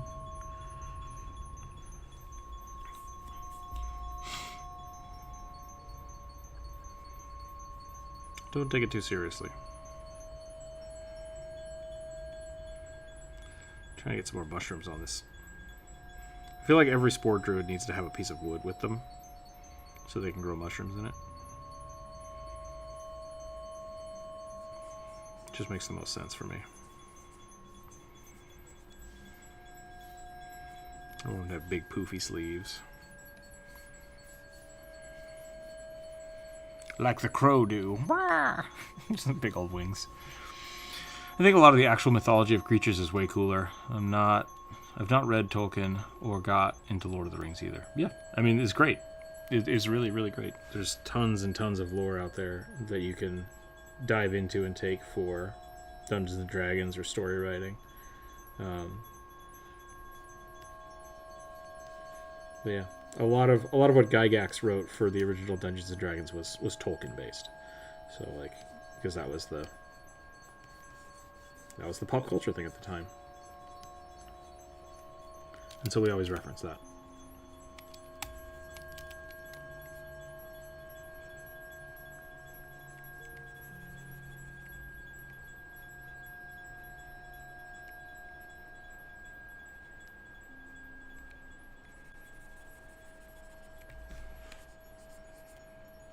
Blech, that looks like poop.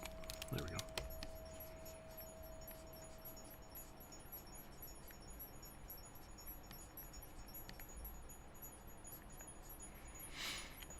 I like my elves to be like humans, but perfect.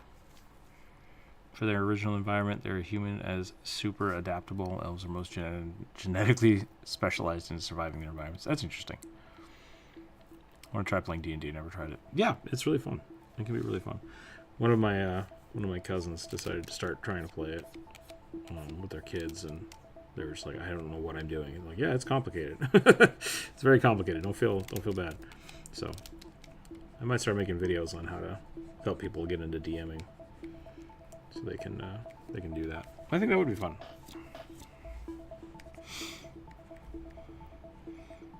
All right, there's my spore druid. See if we can get some more moats out here.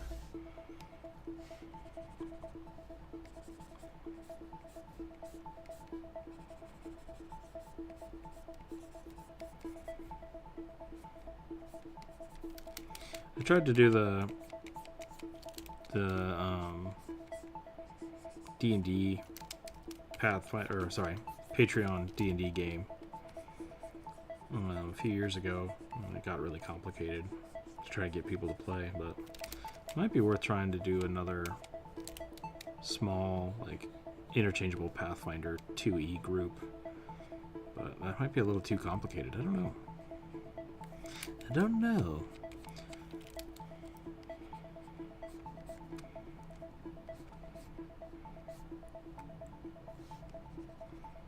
Maybe end up playing some sagas. That's pretty easy to jump into. Working with OKSDM on that stuff. That should be fun. He wrote a really cool system. So, really easy. Think about wood elves. People specifically good at surviving in forests and jungles. Drow who great are at cave survival. Yeah, like, so I think in the original D&D lore, they were all one race, and then they just kind of split and divided. So you had elves that went to the Fey realm. You have elves that stayed underground. What was the other one? Like when there was a meteorite and the sunstones hit the earth, killed everything. That's when the elves bailed. There's a whole bunch of weird lore like that. It's good stuff. All right, let's do some more drawing. Let's do some more drawing.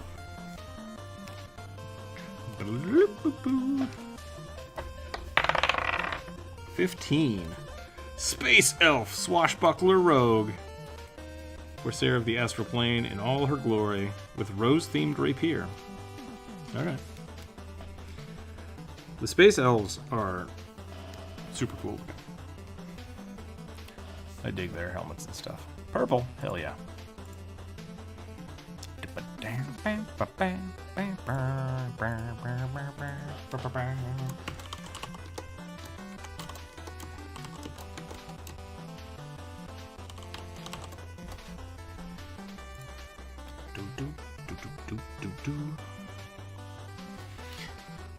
Astral Elves are a thing. They are.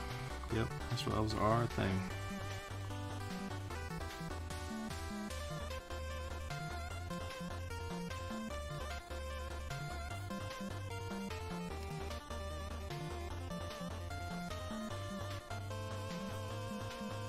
They have cool helmets that I like. They wear weird, like, military uniforms, which I'm not a super fan of, but I dig them otherwise.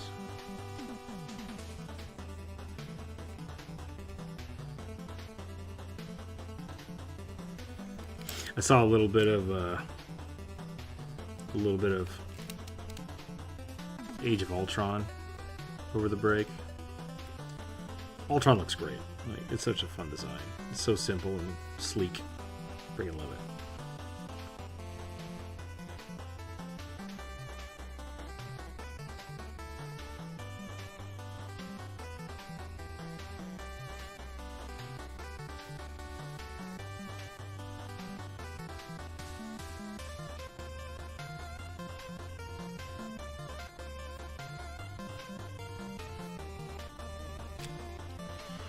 Trying to remember how the how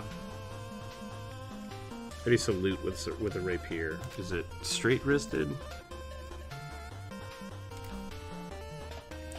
you bring your elbow in or do you kick your elbow out? How many are on the list? Let's take a look. I think I have quite a few left. I still have 20 left.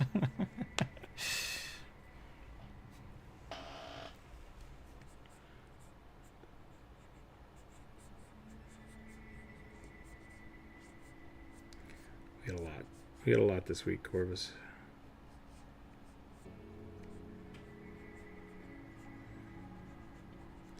If you'd like to post one, you're still very welcome to. I have no control over the dice. They do what they want.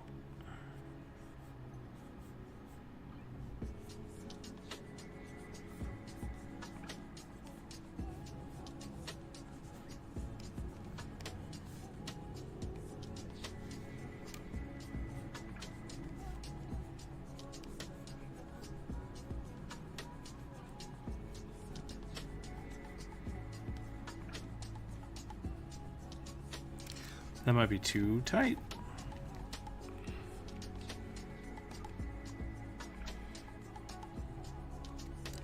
Love the juxtaposition of character design. You mean like how different all my stuff is? Or just the like space elves in general?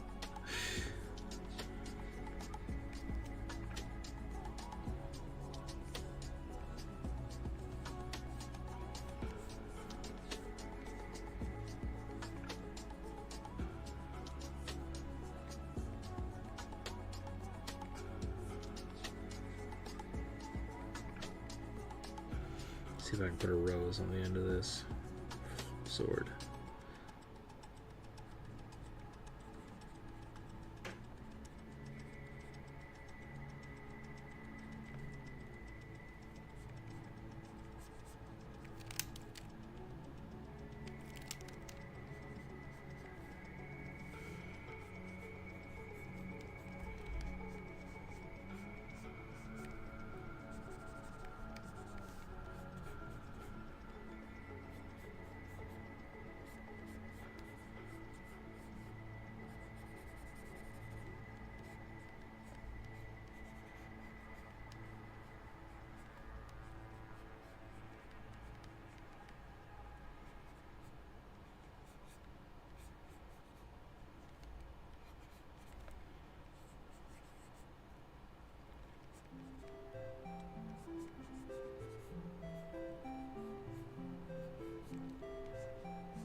I just started watching Andor with some of my family over the weekend, or the Christmas break.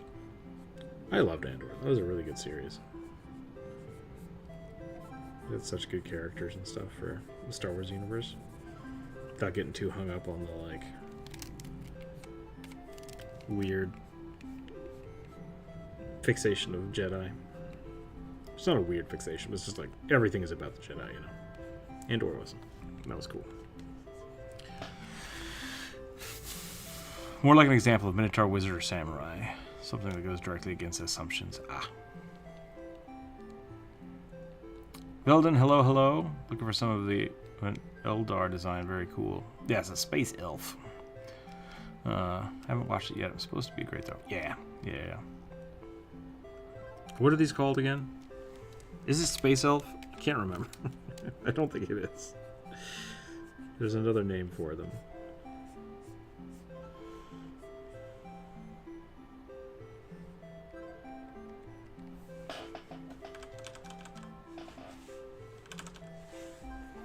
Astral elves. There we go. Thank you.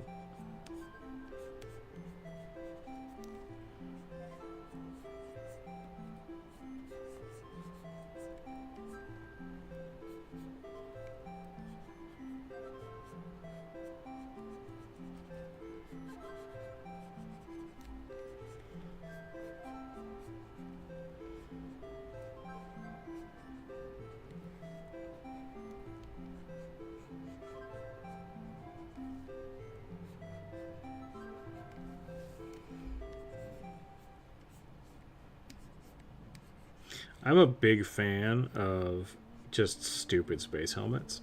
I don't know why. It's like, yeah, this one lets my hair flow out the back. It's like, but it's a space helmet. It's like, meh. This one doesn't have any eye holes. It's like, yeah, I don't need it. It's fine. I don't know what it is. Just love it. I assume they work perfectly fine.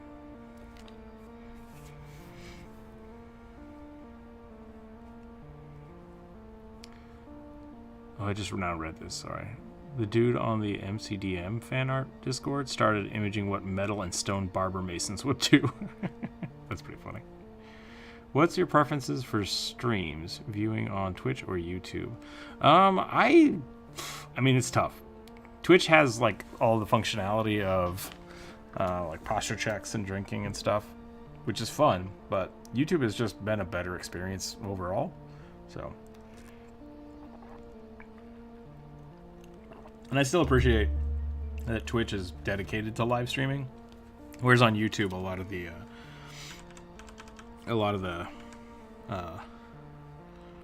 videos, like, basically people watch them the day they come out and then they just go away forever. So YouTube doesn't really show off live streams after the fact. So they each have their own place. I tend to watch live streams more on Twitch, but I like streaming on YouTube a little more.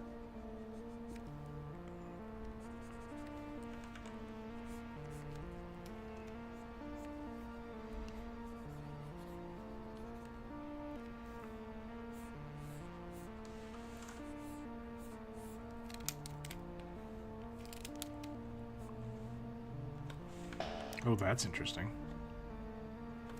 Cool, let's do that. See what that does.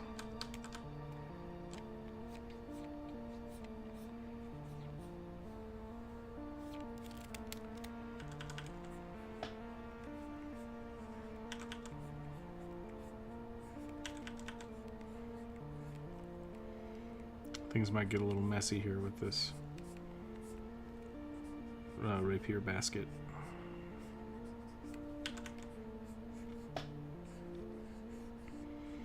So I want it to be very, like, thorns. I want it to be just covered in thorns, which I think is appropriate.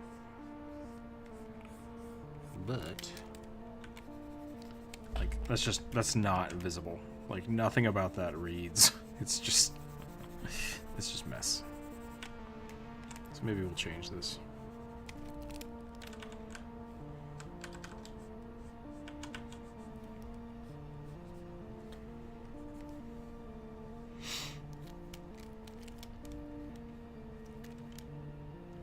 What's another good rapier pose? Elbow straight up. How strong do you think the Goliath tattoo culture is? Are there some Yakuza level full body art guys, or would you go be a small group who oppose the tattoos entirely? I mean, I think both of those are fine because, and this isn't me washing out, like, this is, like, Goliaths should be multifaceted. Like, I definitely think you could have an entire, like, clan of Goliaths that are just super into tattoos. Like, there's nothing wrong with that. And then you can have another one that don't tattoo. I think that's totally fine. I like Goliaths being kind of like nomadic, like herders and stuff. That's really fun. But like that doesn't mean that that's all Goliaths. So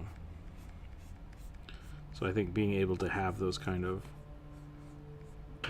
different cultural ideas is important in your game.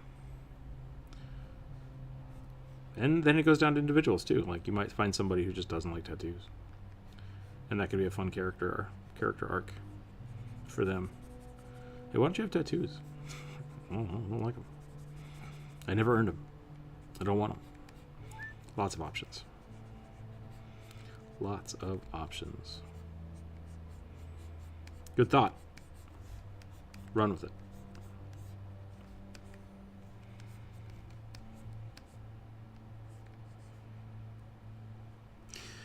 Bernie, if you're still there, have you done any of the raids yet for Final Fantasy? Or did you have to do all of them to get finished with the MSQ? I can't remember. I might put the rapier in this hand. That might actually be pretty cool.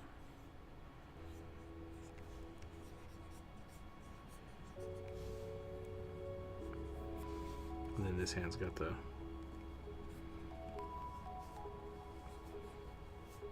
pistola.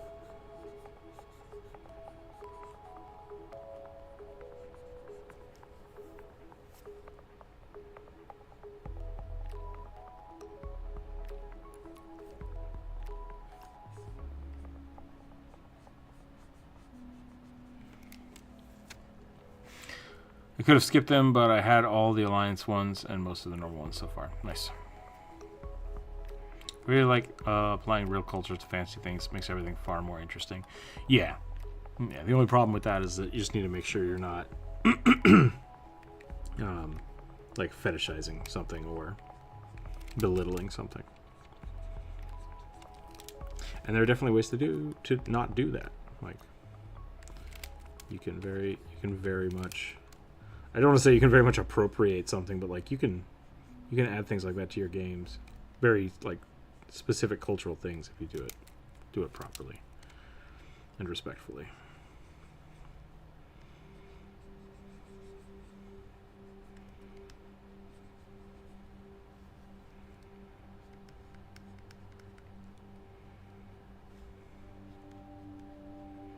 Don't belittle, don't fetishize. Those are the rules.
Elves from Warhammer 40k. Okay, that looks pretty cool.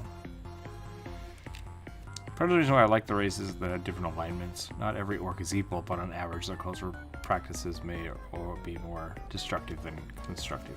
Yeah, and I think they still can be. I think like that's the thing is like they're removing it from the book. I think to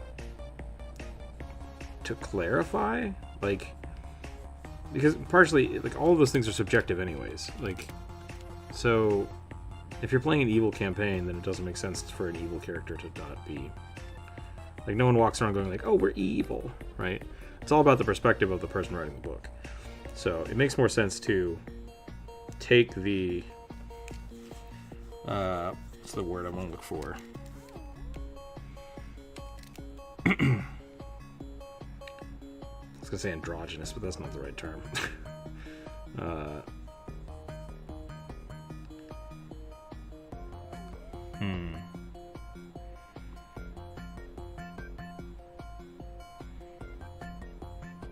Ambiguous? Is that right? Take the ambiguous description. Like, hey, the drows, culturally, are kind of assholes to each other and everyone else. And that's just it. That has nothing to do with whether or not the person you're playing or telling the story about is evil, acts evil or not. But you can still have their cultural significance of those people, even if it's not, something that is 100% agreeable, right? So saying that orcs aren't evil, it's like, they can be. Agnostic, yeah, alignment agnostics. And I think that's totally fine. So it's fine to, in your setting, define a race of goblins or orcs or elves or drow, whatever, as evil, like, in the context of the story you're telling. So compared to the main characters that you are depicting, these people are diametrically opposed to them. That's great.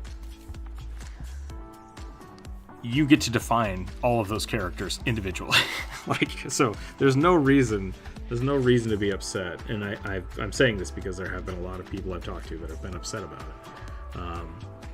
That they're no longer that way. And it's just like, I don't think it's a bad thing to be agnostic like that.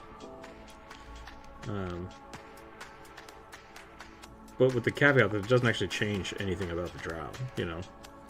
The drow aren't automatically now good for some reason. Matthew Mercer made a whole set of good aligned drow, and that's fine. Nothing wrong with that either. Like, just tell your story. The problem comes when lazy writing and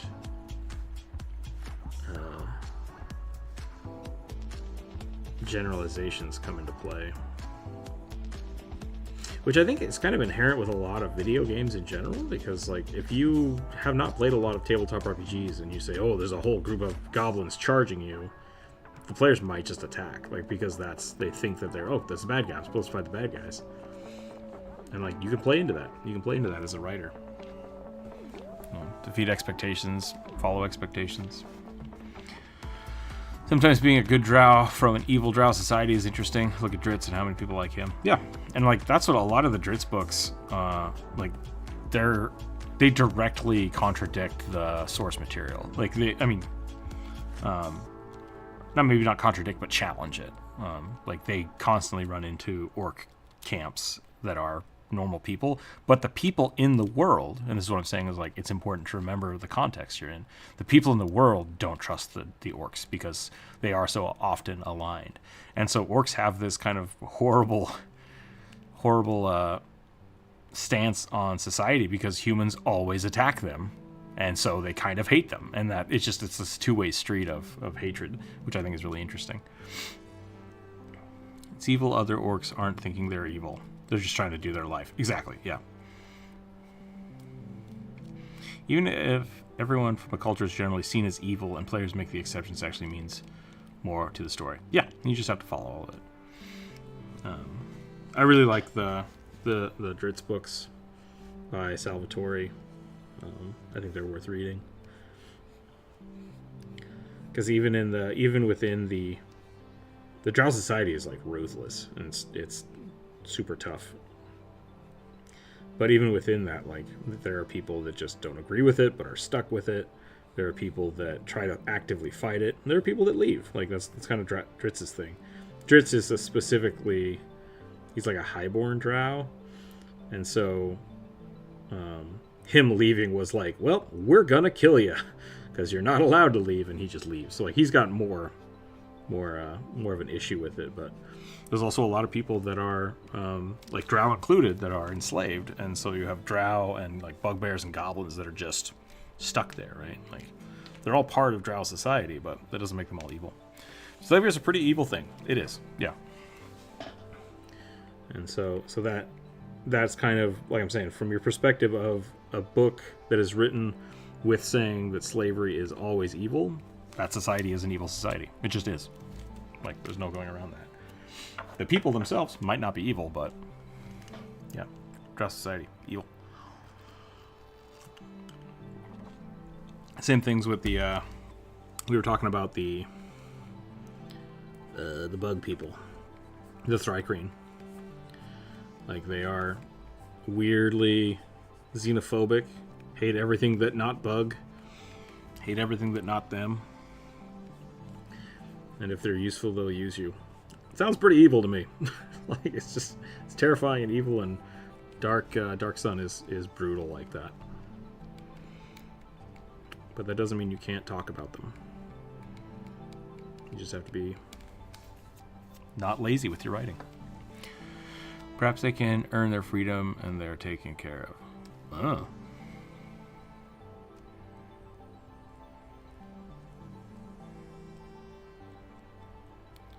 Flavor his servants as well. So that's the other thing about it, right? Is like I think there is this we don't talk about Bruno thing that I think people might see when they talk about removing like, oh, drow are all evil. It's not trying to rewrite the books so that the drows were never evil. It's just taking things into account. Like, do we need every bad race in the book to be slavers? Can we prove that they are can you write a story? And this goes into not being a lazy writer. It's often easier to just be like, oh yeah, and this society loves slaves, so they're evil, instead of actually like writing the nuance of it. So, and there's also a lot of people that like feed into the, and this goes into the fetishizing of it. Fetishizing? Ooh, that's hard to say. People that want to play drow and write about drow because they're slavers, and it's like, that's a little weird. That's a little weird. You should examine yourself. So, like, I think there's a good middle ground somewhere. You can have a story where slavery exists, but it shouldn't be fetishized, and it shouldn't be taken lightly and disregarded. So, it's much simpler to just pretend it doesn't exist and don't talk about Bruno, and that's what that's what D&D has kind of decided to do. Some people don't want that in their stories, and that's totally fine. There's nothing wrong with that. But I also don't think you should just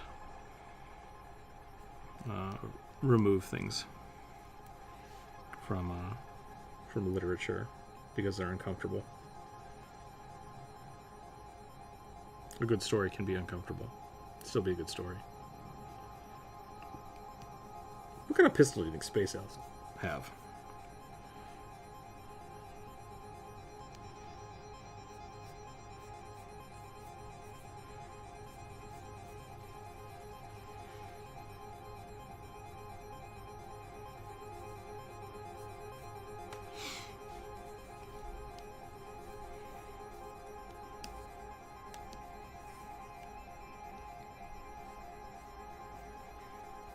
What version of indentured servant are we talking? Like, yeah, like a Burger King worker?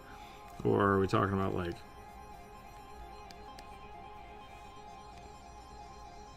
welcome to America.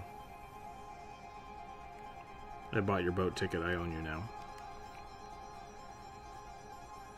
You broke the law. You work for the state. There's a lot of levels.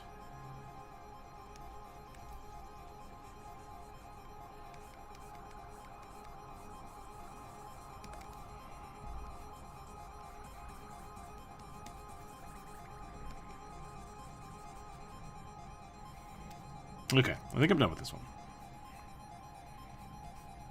Elven here, did I miss anything? I can't stop thinking about that pizza now. I'm excited for pizza later.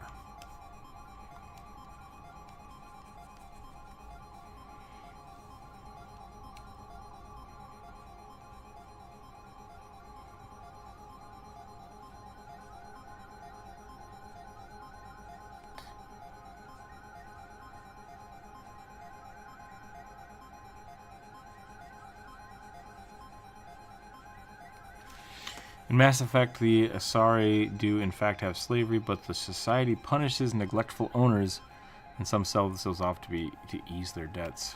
It's a silver lining of a bad thing, but it could be good. Yeah, I don't know. Once again, nothing is black and white. Like, it's all varying shades of gray, and it's hard to like say, yeah, great. Like, that sounds good because it's. Oh, yeah, next time you stream when I got money. Yeah, no problem, Elder. Thank you. I appreciate that. No rush, or really no pressure. Take care of yourself first. Yeah.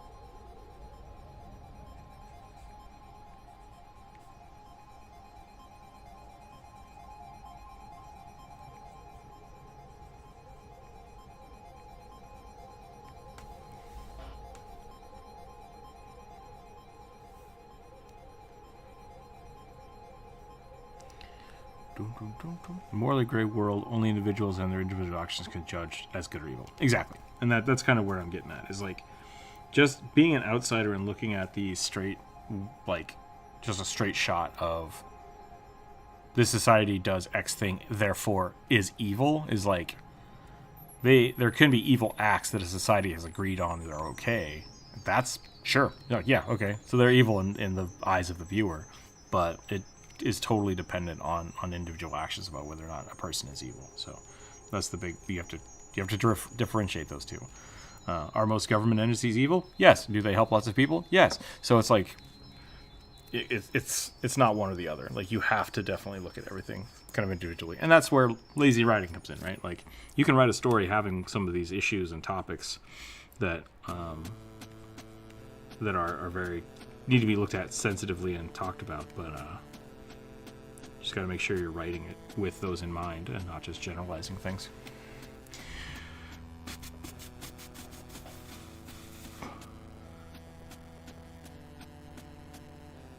There isn't a good slave trade or indentured servant ever since 1700s. Yeah, I mean, like,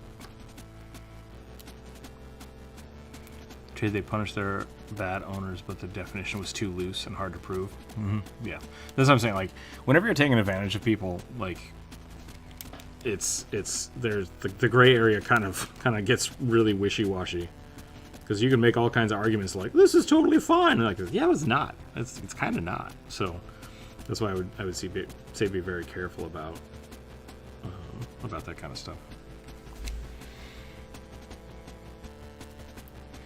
So the question is, do your worlds have absolute morality or relative morality? Ooh, interesting.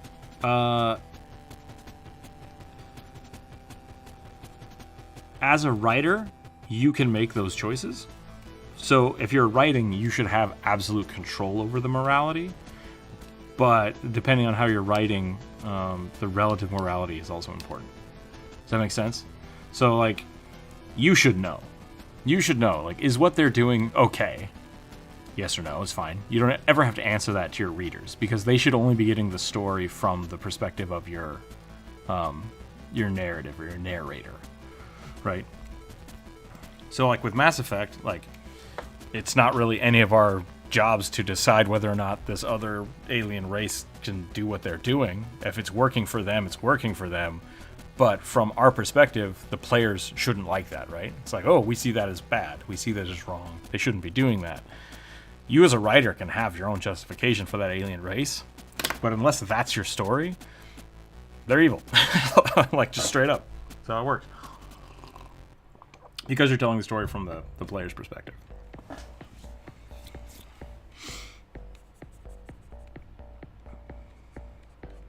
And just because something's evil doesn't mean you can't write about it. You can write about evil things all day long if you want. Just make sure it's appropriate for your audience and your players.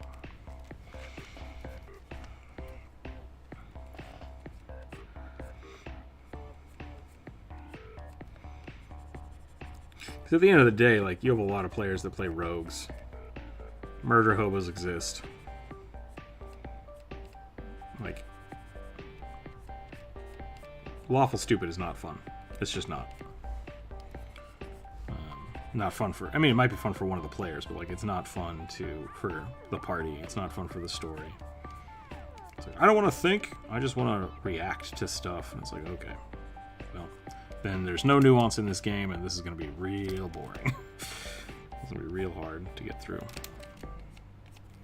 I once had one of my players get really, really upset because I had somebody playing as a... This was their character. Like, they're fine. We didn't argue. We argued about it in game and out of game. We were like, yeah, whatever. I didn't think about the implications of, like, somebody commanding elementals. Like, there's essentially enslaving elementals for use in, like, machine cores. And they got upset because they're like, you have to let those things go. And I was like, what? They're just dumb fireballs. And it's like, oh, yep, I'm the ignorant one. That's fine. But I just kept doing it because, like, the goblins wouldn't care. They didn't care at all. Depicting something evil is not condoning it. Exactly, yeah.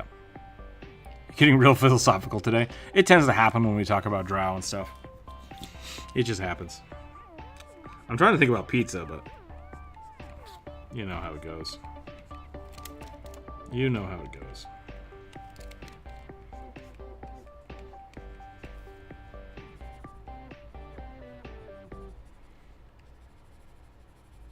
I like being philosophical. I like talking about morality and things. I like drawing elves. His deep conversation, yeah. All right, let's roll some more. Orange. 18. Wild Scalelock. I don't know what that is. Originally an enemy type from the MMO Runes of Magic and a rogue. Okay. Scalelock. Let's look that up.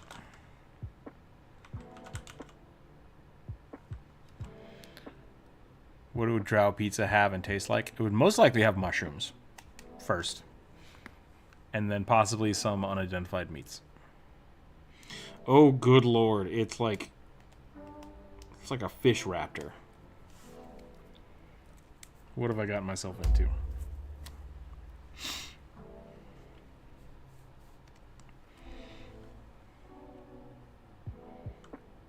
Okay. Here we go.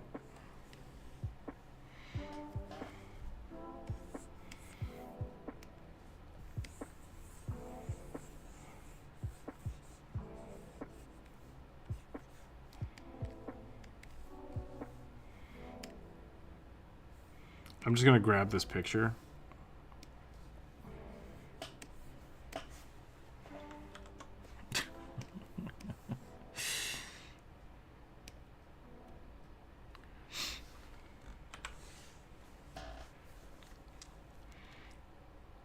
Peking duck pizza? I've never had duck on a pizza. That'd be interesting.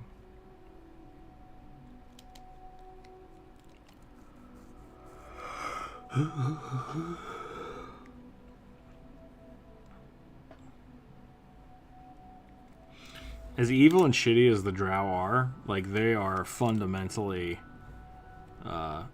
conditioned to just hate the above ground people. And I love it. Like, it's a horrible, awful thing. But, just like in real life, don't do that. Never, ever just other people to the point where it's just, like, born hatred. But it's funny to me that the drow are like that. Because they're like, we hate our upper worldly cousins, the regular elves. Damn them. And it's like, why? Why do you hate them? It's like, we just do. And it's like, okay.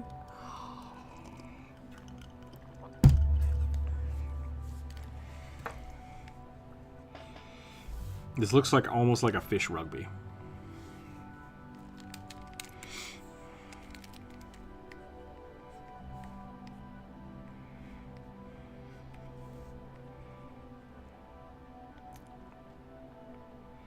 I highly suggest reading the Salvatore Homecoming book. That was a really good one. I need to finish reading some of the other ones too. Is it Homecoming? Shoot. Which is the first one? I can't remember. We are better and they suck. Yep. We pray to Spider Mommy. There you go.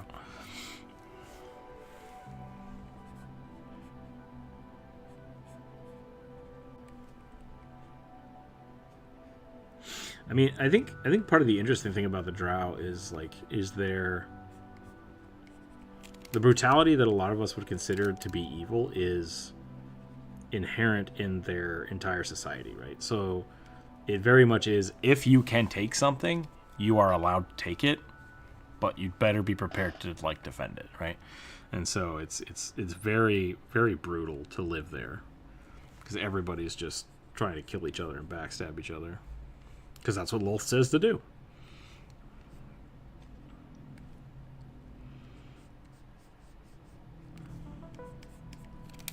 Like, I think Dune was the same way. Like, it might just be that they kind of are contemporaries. The Dune books and then, like, the writings for Final Fantasy. Oh my gosh. For D&D. But it's that kind of like feudalistic society of just... do whatever you can get away with, but if you upset the apple cart cart's going to turn on you. So, subterfuge and planning.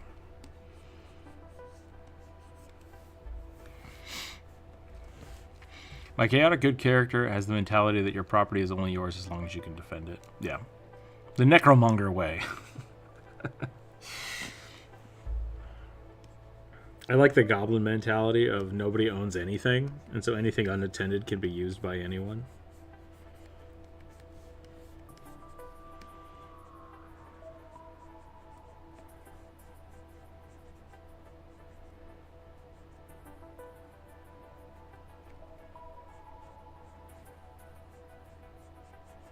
They don't really understand ownership.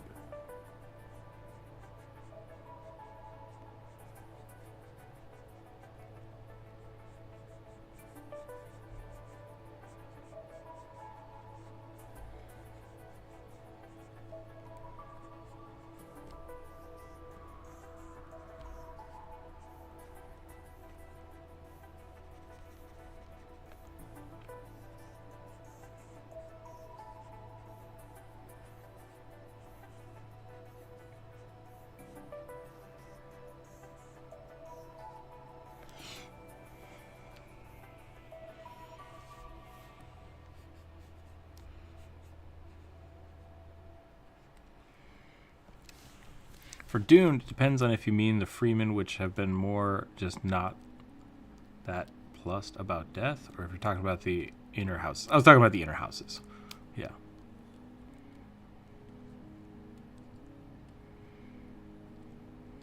Yeah, I know that kind of moves into something different, but like the initial conflict that starts the Dune series off is one house trying to get rid of another house without getting in trouble for it. Which is the same concept for the Dritz books. So goblins are the reasons why you can't touch products before buying. Yep.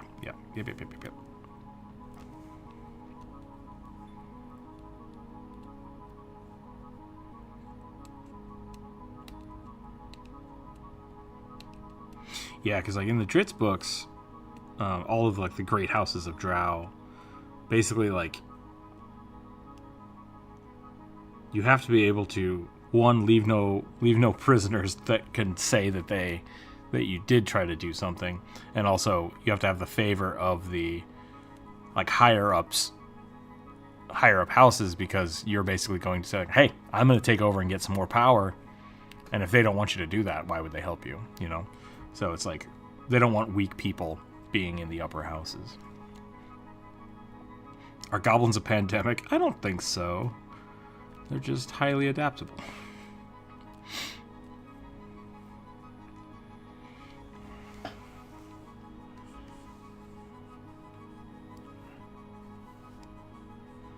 Should I give this little guy pants?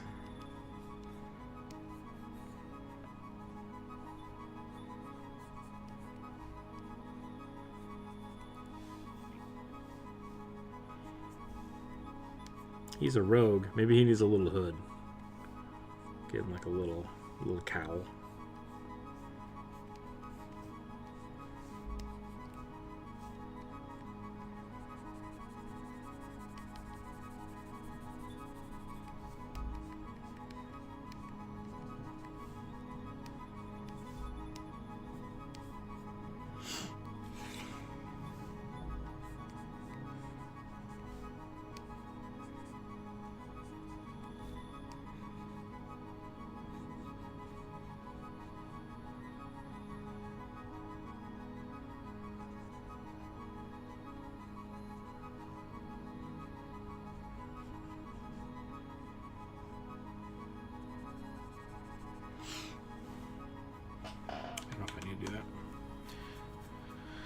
How many goblins in a litter? I mean, whew, at least 3.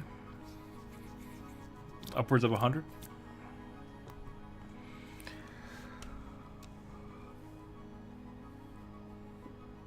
It's a land fish with fins and bird feet. Yep. That sounds about right.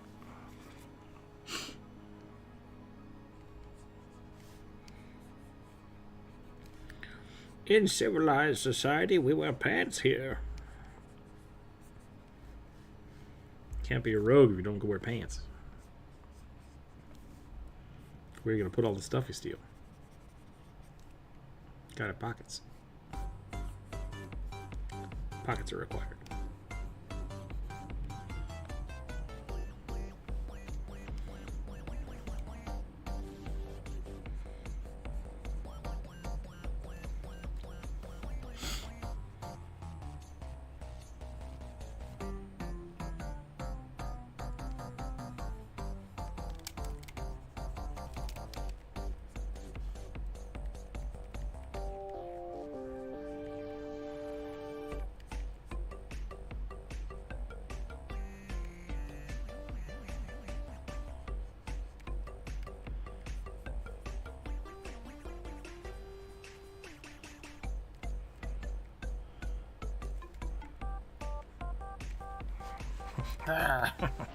This is fun.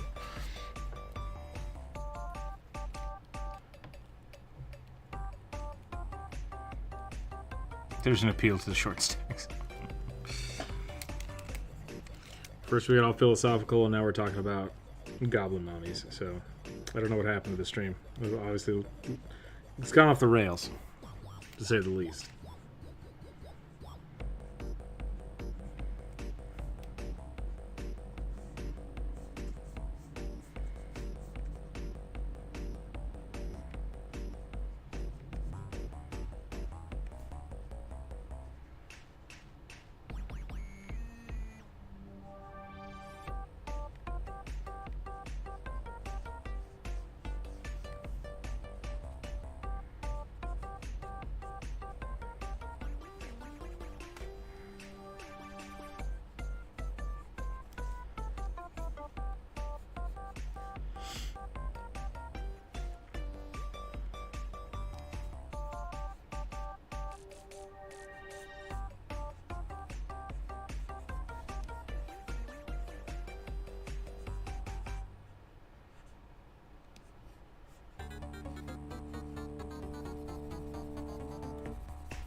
Do something like this. I'm getting quiet, which means I'm probably getting tired. I should probably stop soon. It is 1:30. I think we can go to 2.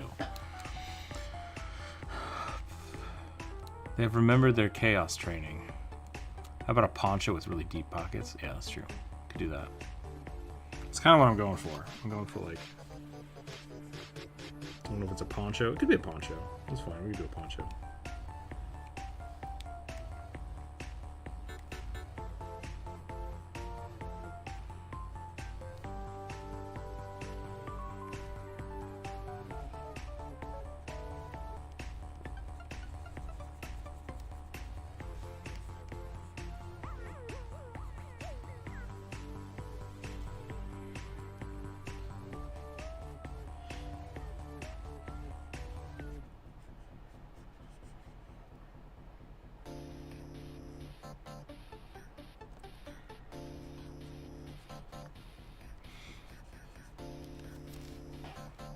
Do they have tails? It looks like they have little tails.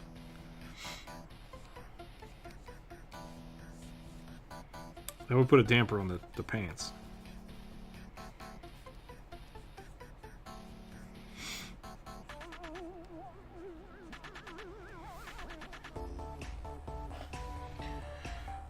We were all in our heads about things. Now we're right back in the gutter. Fair enough. I can imagine. Jeebus.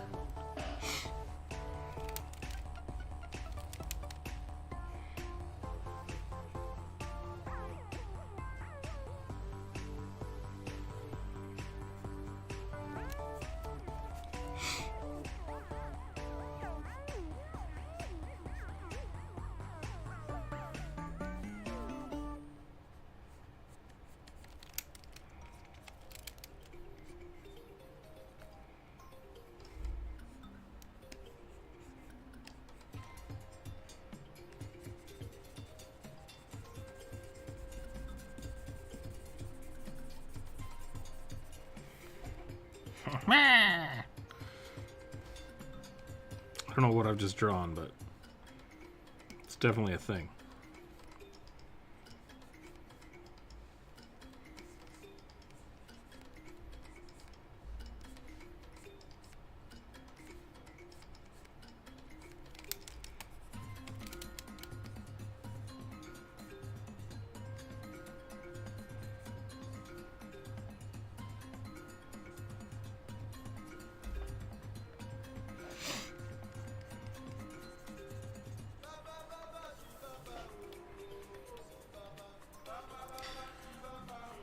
Whoever suggested this one, thank you for bringing new things to my attention. I hope I did. Okay, job.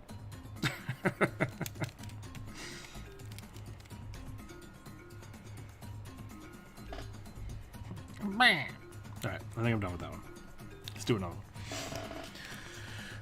Oh, I forgot to do I forgot to do the poll. My bad. You're not immune to goblin corruption. Atone today.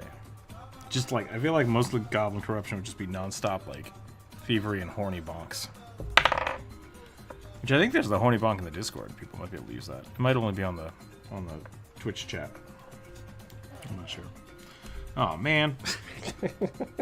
The Dice Gods hate me a little bit. So we just drew that weird little dude. Now I'm doing a Murloc Paladin. Piecemeal plate armor wielding a two-handed sword that's as big as he is. Probably do something silly. Alright. I just drew a Murloc. It's called a Scalelock. It's all like, which came first, the Murloc or the Scalelock? I wonder.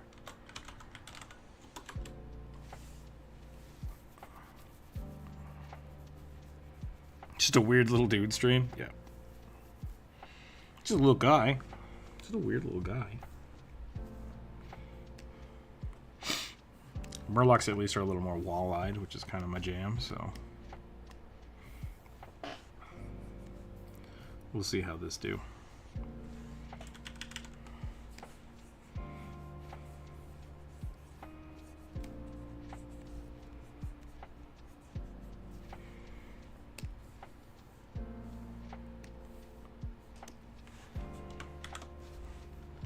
Put a little reference right up here.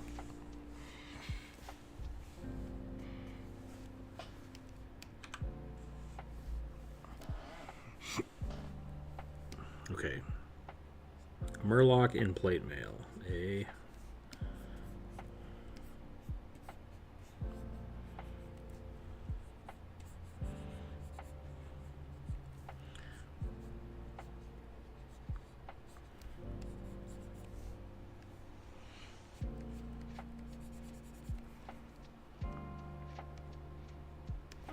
Are Murlocs supposed to be frogs or fish?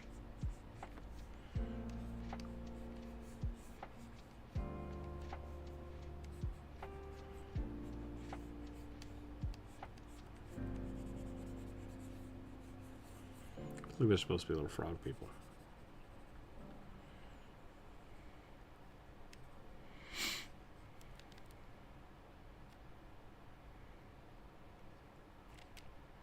At least I didn't break the stream like the null pinup from last week. That was pretty funny. My internet exploded. Like, it was down for like 2 days.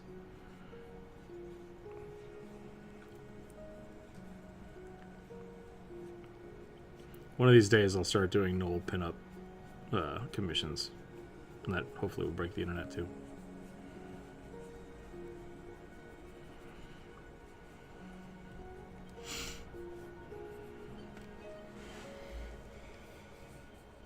I don't know how I'm supposed to do plate mail on a Murloc, because they are mostly just head. They only have the head and legs. We should do a world building stream one of these days. What would you define a world building stream as?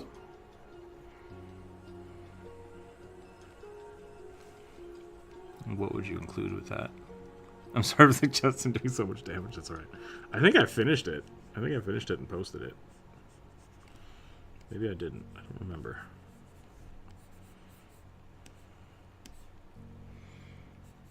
Speaking of null pinups, curious to see how the internet will react to the Hrothgals. Oh, is that the tiger ladies?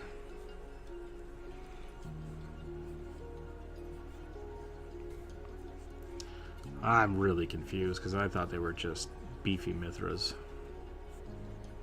But I forgot they're like weird coral people. It's me, the Blink Dog, but a cat.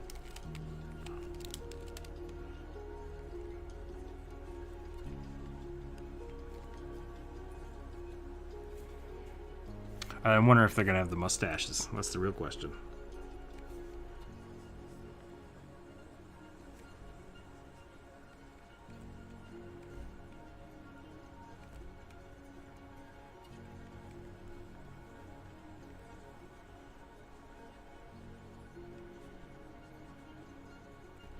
I had a cinnamon roll and a pear for lunch. I think that's why I'm hungry. Just not enough food.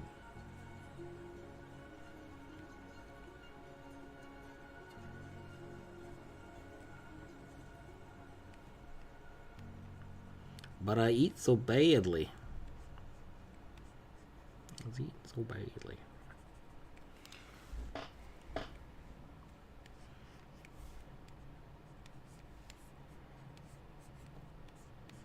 Gotta get back into good food.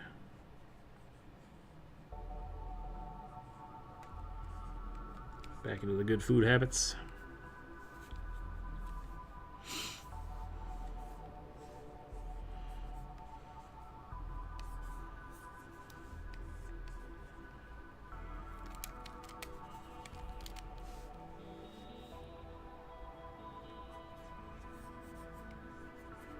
What have I done?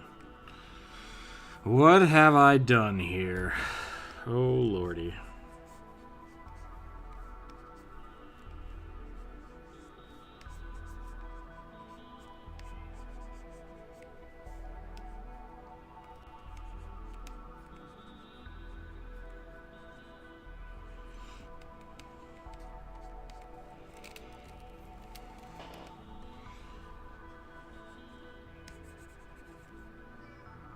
What's up, cat? Yeah? It's not time. It's only 2 o'clock. Got another hour to wait for dinner. No, you gotta wait.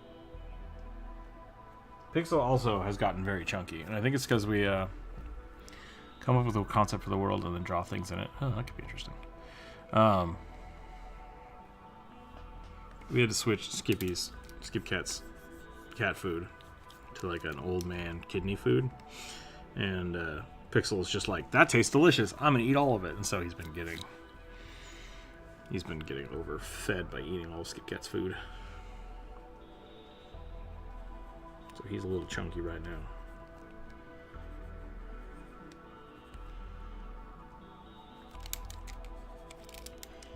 Everybody demands cat food.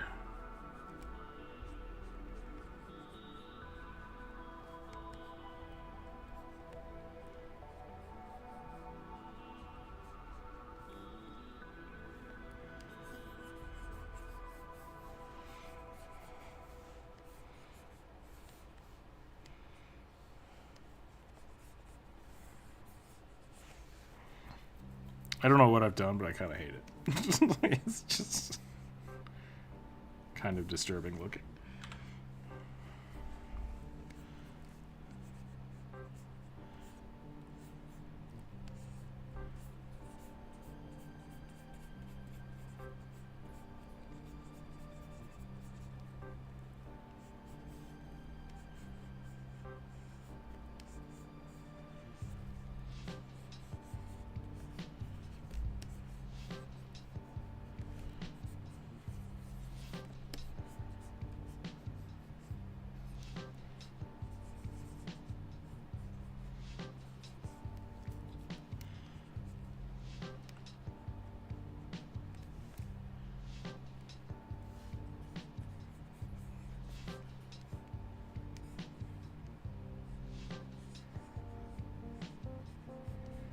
Supposed to have a big sword. It's the other part I've forgotten.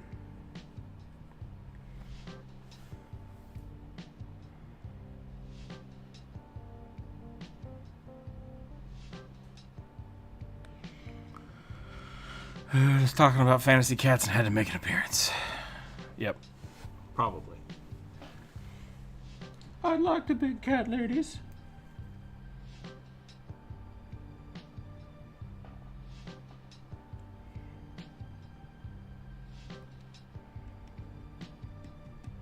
Uh-oh, did my D&D Beyond subscription expire? That would make sense. Maybe no more 5e ever. We'll find out. We'll find out later.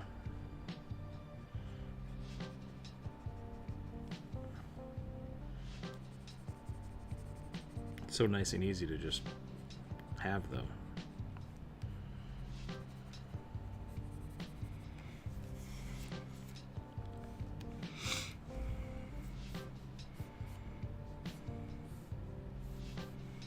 We're gonna go like, what's that game called?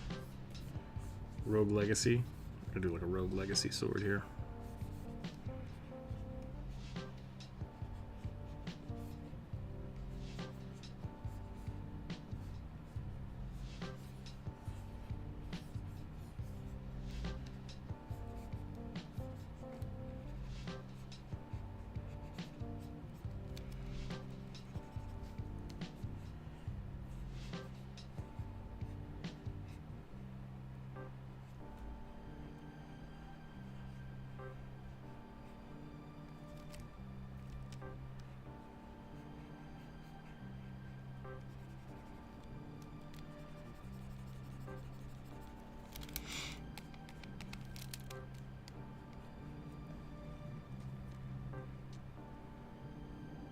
Never paid for it, so take that, Hasbro.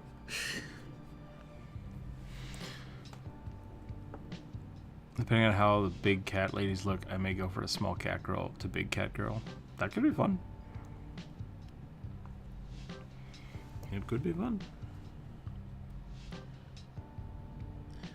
I always, whenever I'm trying to make a new character, I almost always go for like a tall elf lady. And then I just eventually give up and start playing my human again. Because I'm basic like that.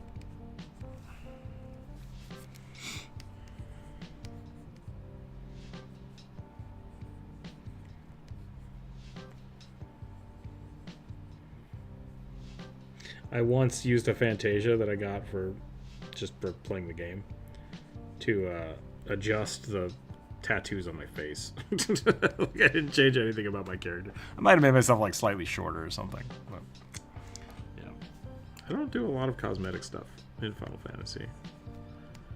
Keep a lot of my stuff very generic, which I know is not the normal way people play that game.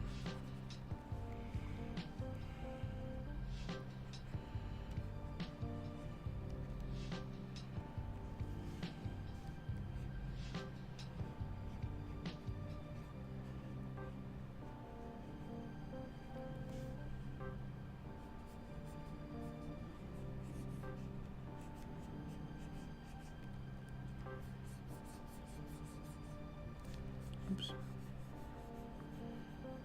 There we go.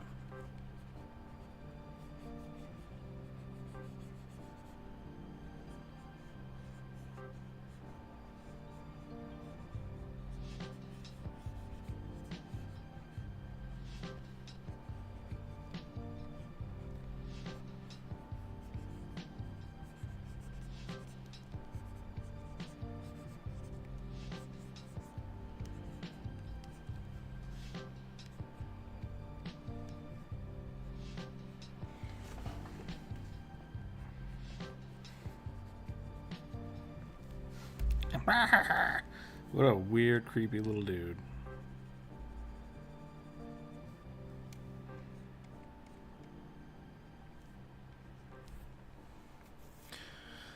The Galley Ore. Yeah. From Soul Calibur. It's a good one. It is a good one.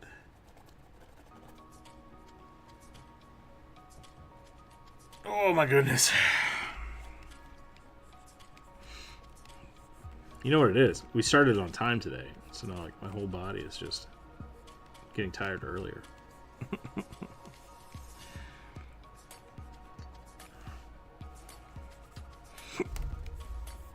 Time is it? 1:50. I think we can do one more. I think we can get one more done. What do people think?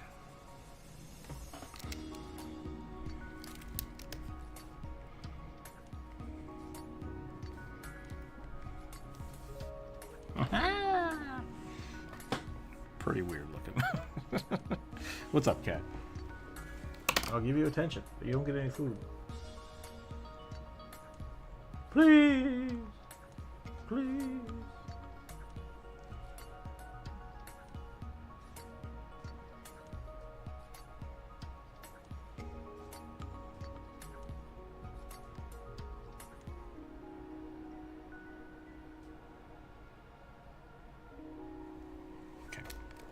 Let's roll one more. We got this. 9. Harengon druid of the land that looks like a skunk wearing acorn armor. A skunk wearing acorn armor.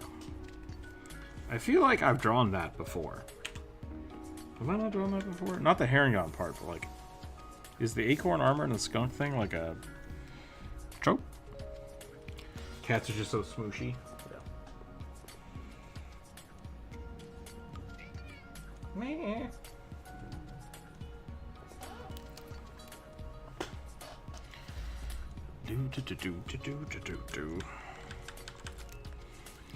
A Harengon that looks like a skunk wearing acorn armor. There's so many things. Start putting it together. Yeah, this will definitely be the last one. I'm falling asleep. Do I draw a Viera or do I draw a Herringot? That's the real question.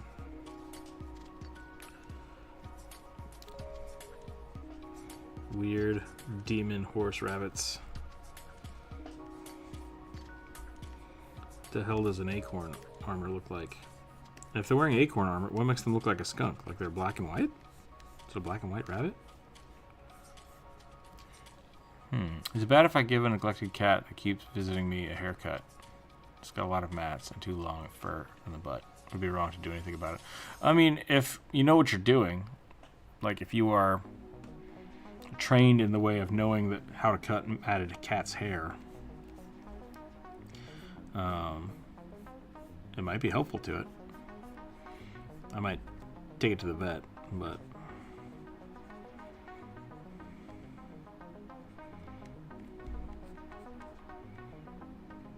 one, are you sure it's a feral cat and not somebody else's cat?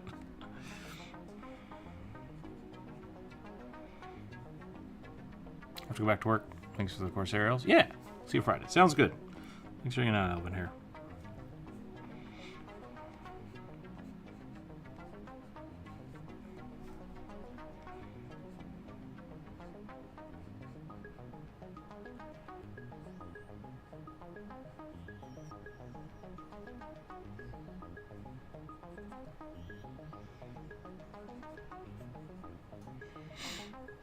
Acorn armor from Grounded. Ah, that could be.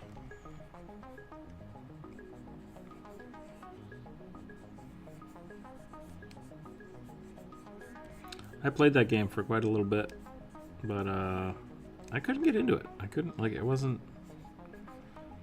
it didn't grab my attention like I thought it would.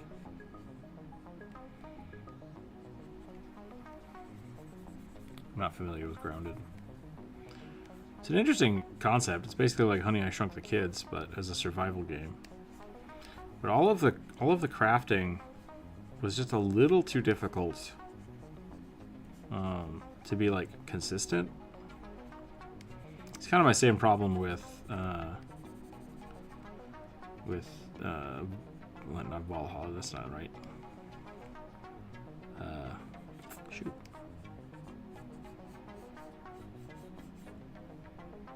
Maybe I'm just not into crafting games anymore. That could be what's up. I played too many. It has an owner. They just don't care.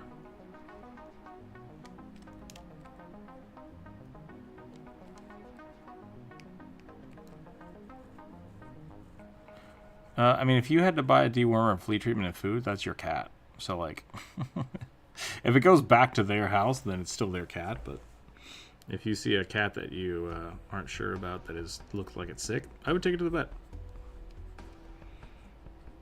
Or talk to them about it.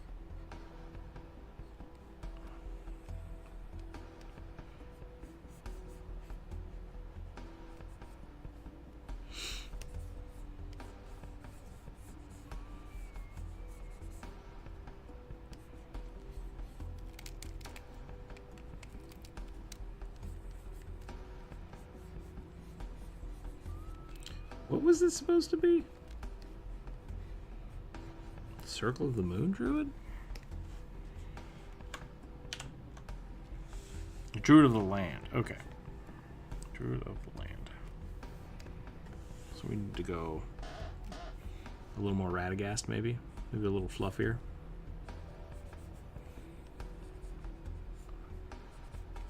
I can't tell you what to do because I'm not a lawyer. But if you feel like the cat is in danger, I would take it to the vet.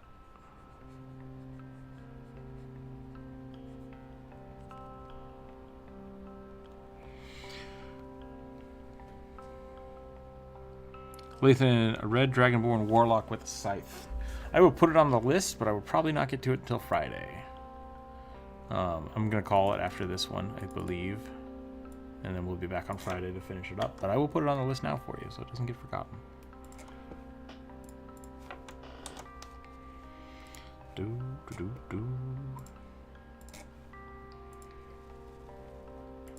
What makes a good Druid of the Land? What makes a good Druid of the Land? Good staff, maybe? Maybe some hair braids. Could do some hair braids. That could be interesting.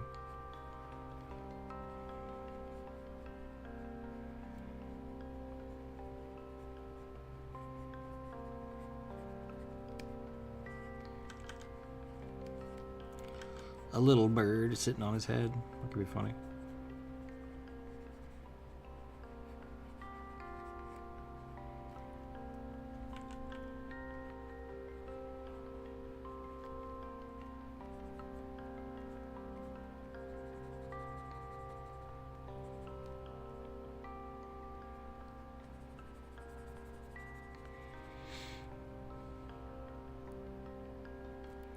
Themed to climate, right? I thought, maybe I'm mistaken, but I thought it was like the non-elemental casting druid, so it's like they casted plant spells.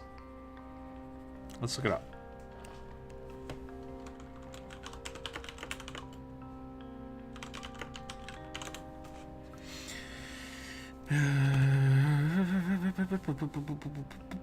Emphasizes on spellcasting without any additional complexities that are already complex class. Safeguard ancient knowledge about vast oral traditions.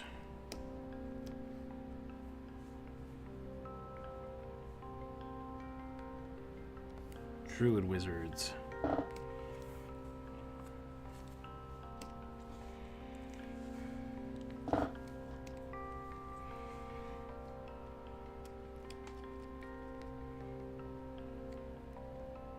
Circle of the Land. Yeah, they're spellcasters. Let's focus on spellcasting.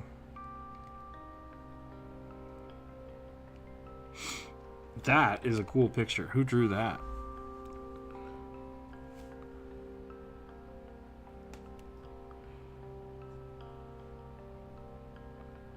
That's really badass. I don't know who the artist was here, but there's a pretty beefy Harengon druid. I'll let you guys Google for that. So I don't get in trouble. Gotta go. Time to put my daughter to bed. Bye. Everyone have a good day. Thanks, Horror. Thanks for hanging out. Lathan, you came into a mid-conversation about neighbors and cats.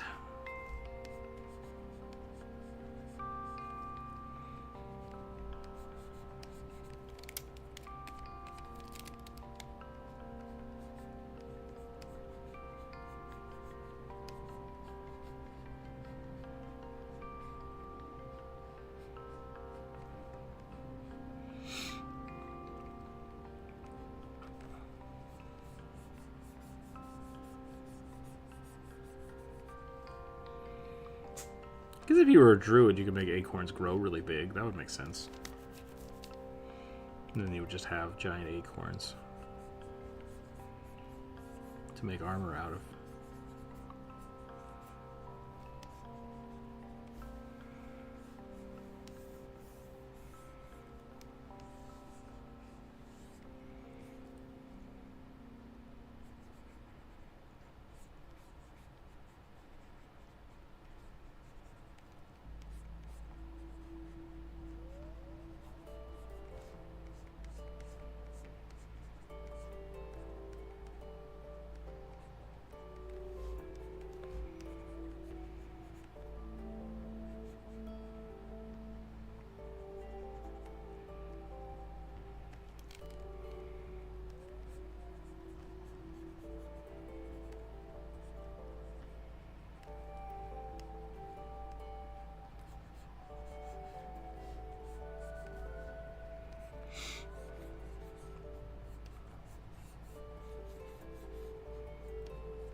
If I were a druid, I think I'd probably make lots of stuff out of wood and or bone. For some reason, a bone druid sounds really fun. Druid Smiths feels like a specialty market. Oh, yeah. Still living staff might be a druidized. Yeah, I mean, like, that's pretty standard. I usually put that in there, just like wild wood. Things growing on it.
you think, like, there's the bunnies that make, like, all the fluff?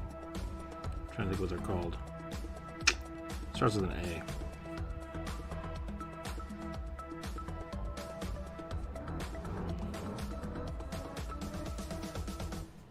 They blow their coat every year, and then they use that to make, like, nests for their babies.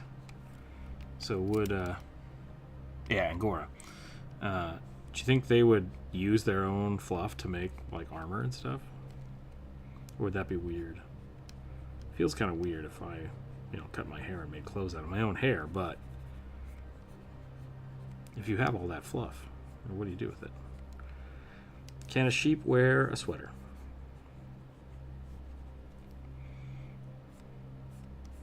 That's really what I'm trying to figure out.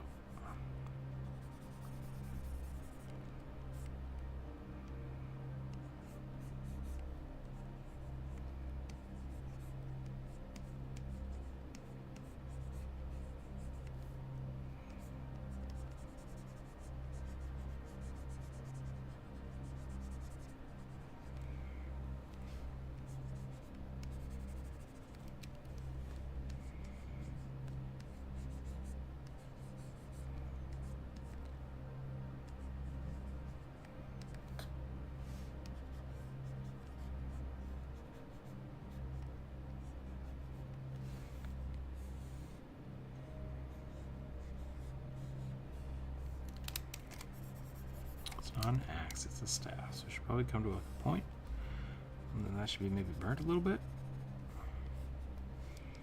And then up here. Meow.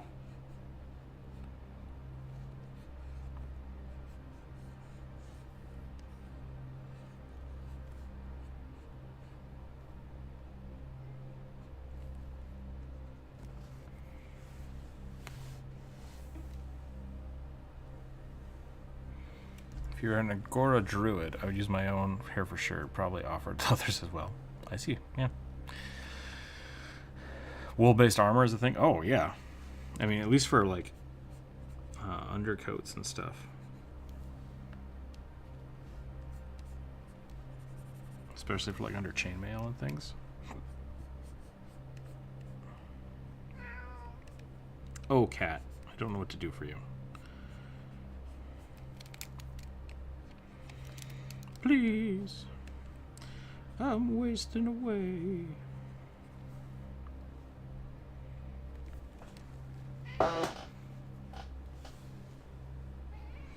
Probably make a gamut song. Yeah, I think so. Pet the skeef cat. He's asleep. You gotta move your butt. You can get rolled over. You gotta move. Oh, I had no skeef cat. Oh, he's so squishes.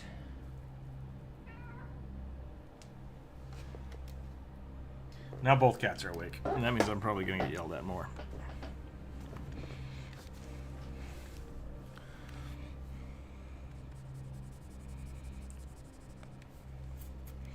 Don't know how to make this guy look more like a skunk. Besides just having him have like a white stripe down the top. Which doesn't really translate well for pencil. Because it can make his ears darker.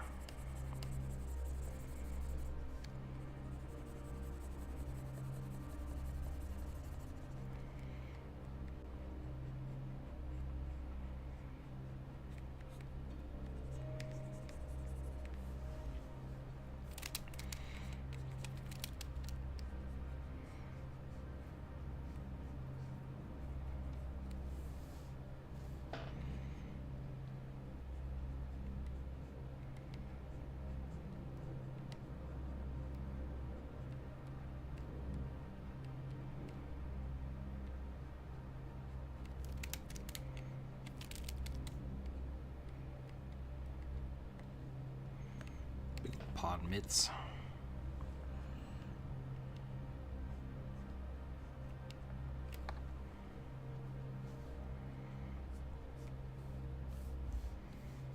That staff doesn't line up at all. It's in the way wrong spot.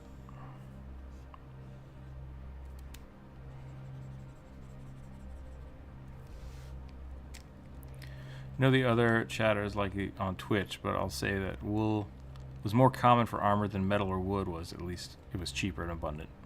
Gotcha. Big oily skunk mullet. Yeah. Essentially.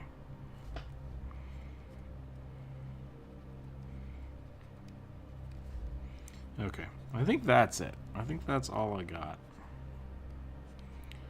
That's all I got in me today. It is 2:07. We did a good job. We got through a couple of them. Try to get through more on Friday. Happy New Year, everybody. Welcome back. Go check out the shorts. Go check out the long form videos. Leave a comment somewhere. Like, comment, subscribe. Thanks again, everyone. That's all I got. Stay happy, stay healthy, keep your dice on the table. I'll see you all on Friday, all right? Be good. Bye.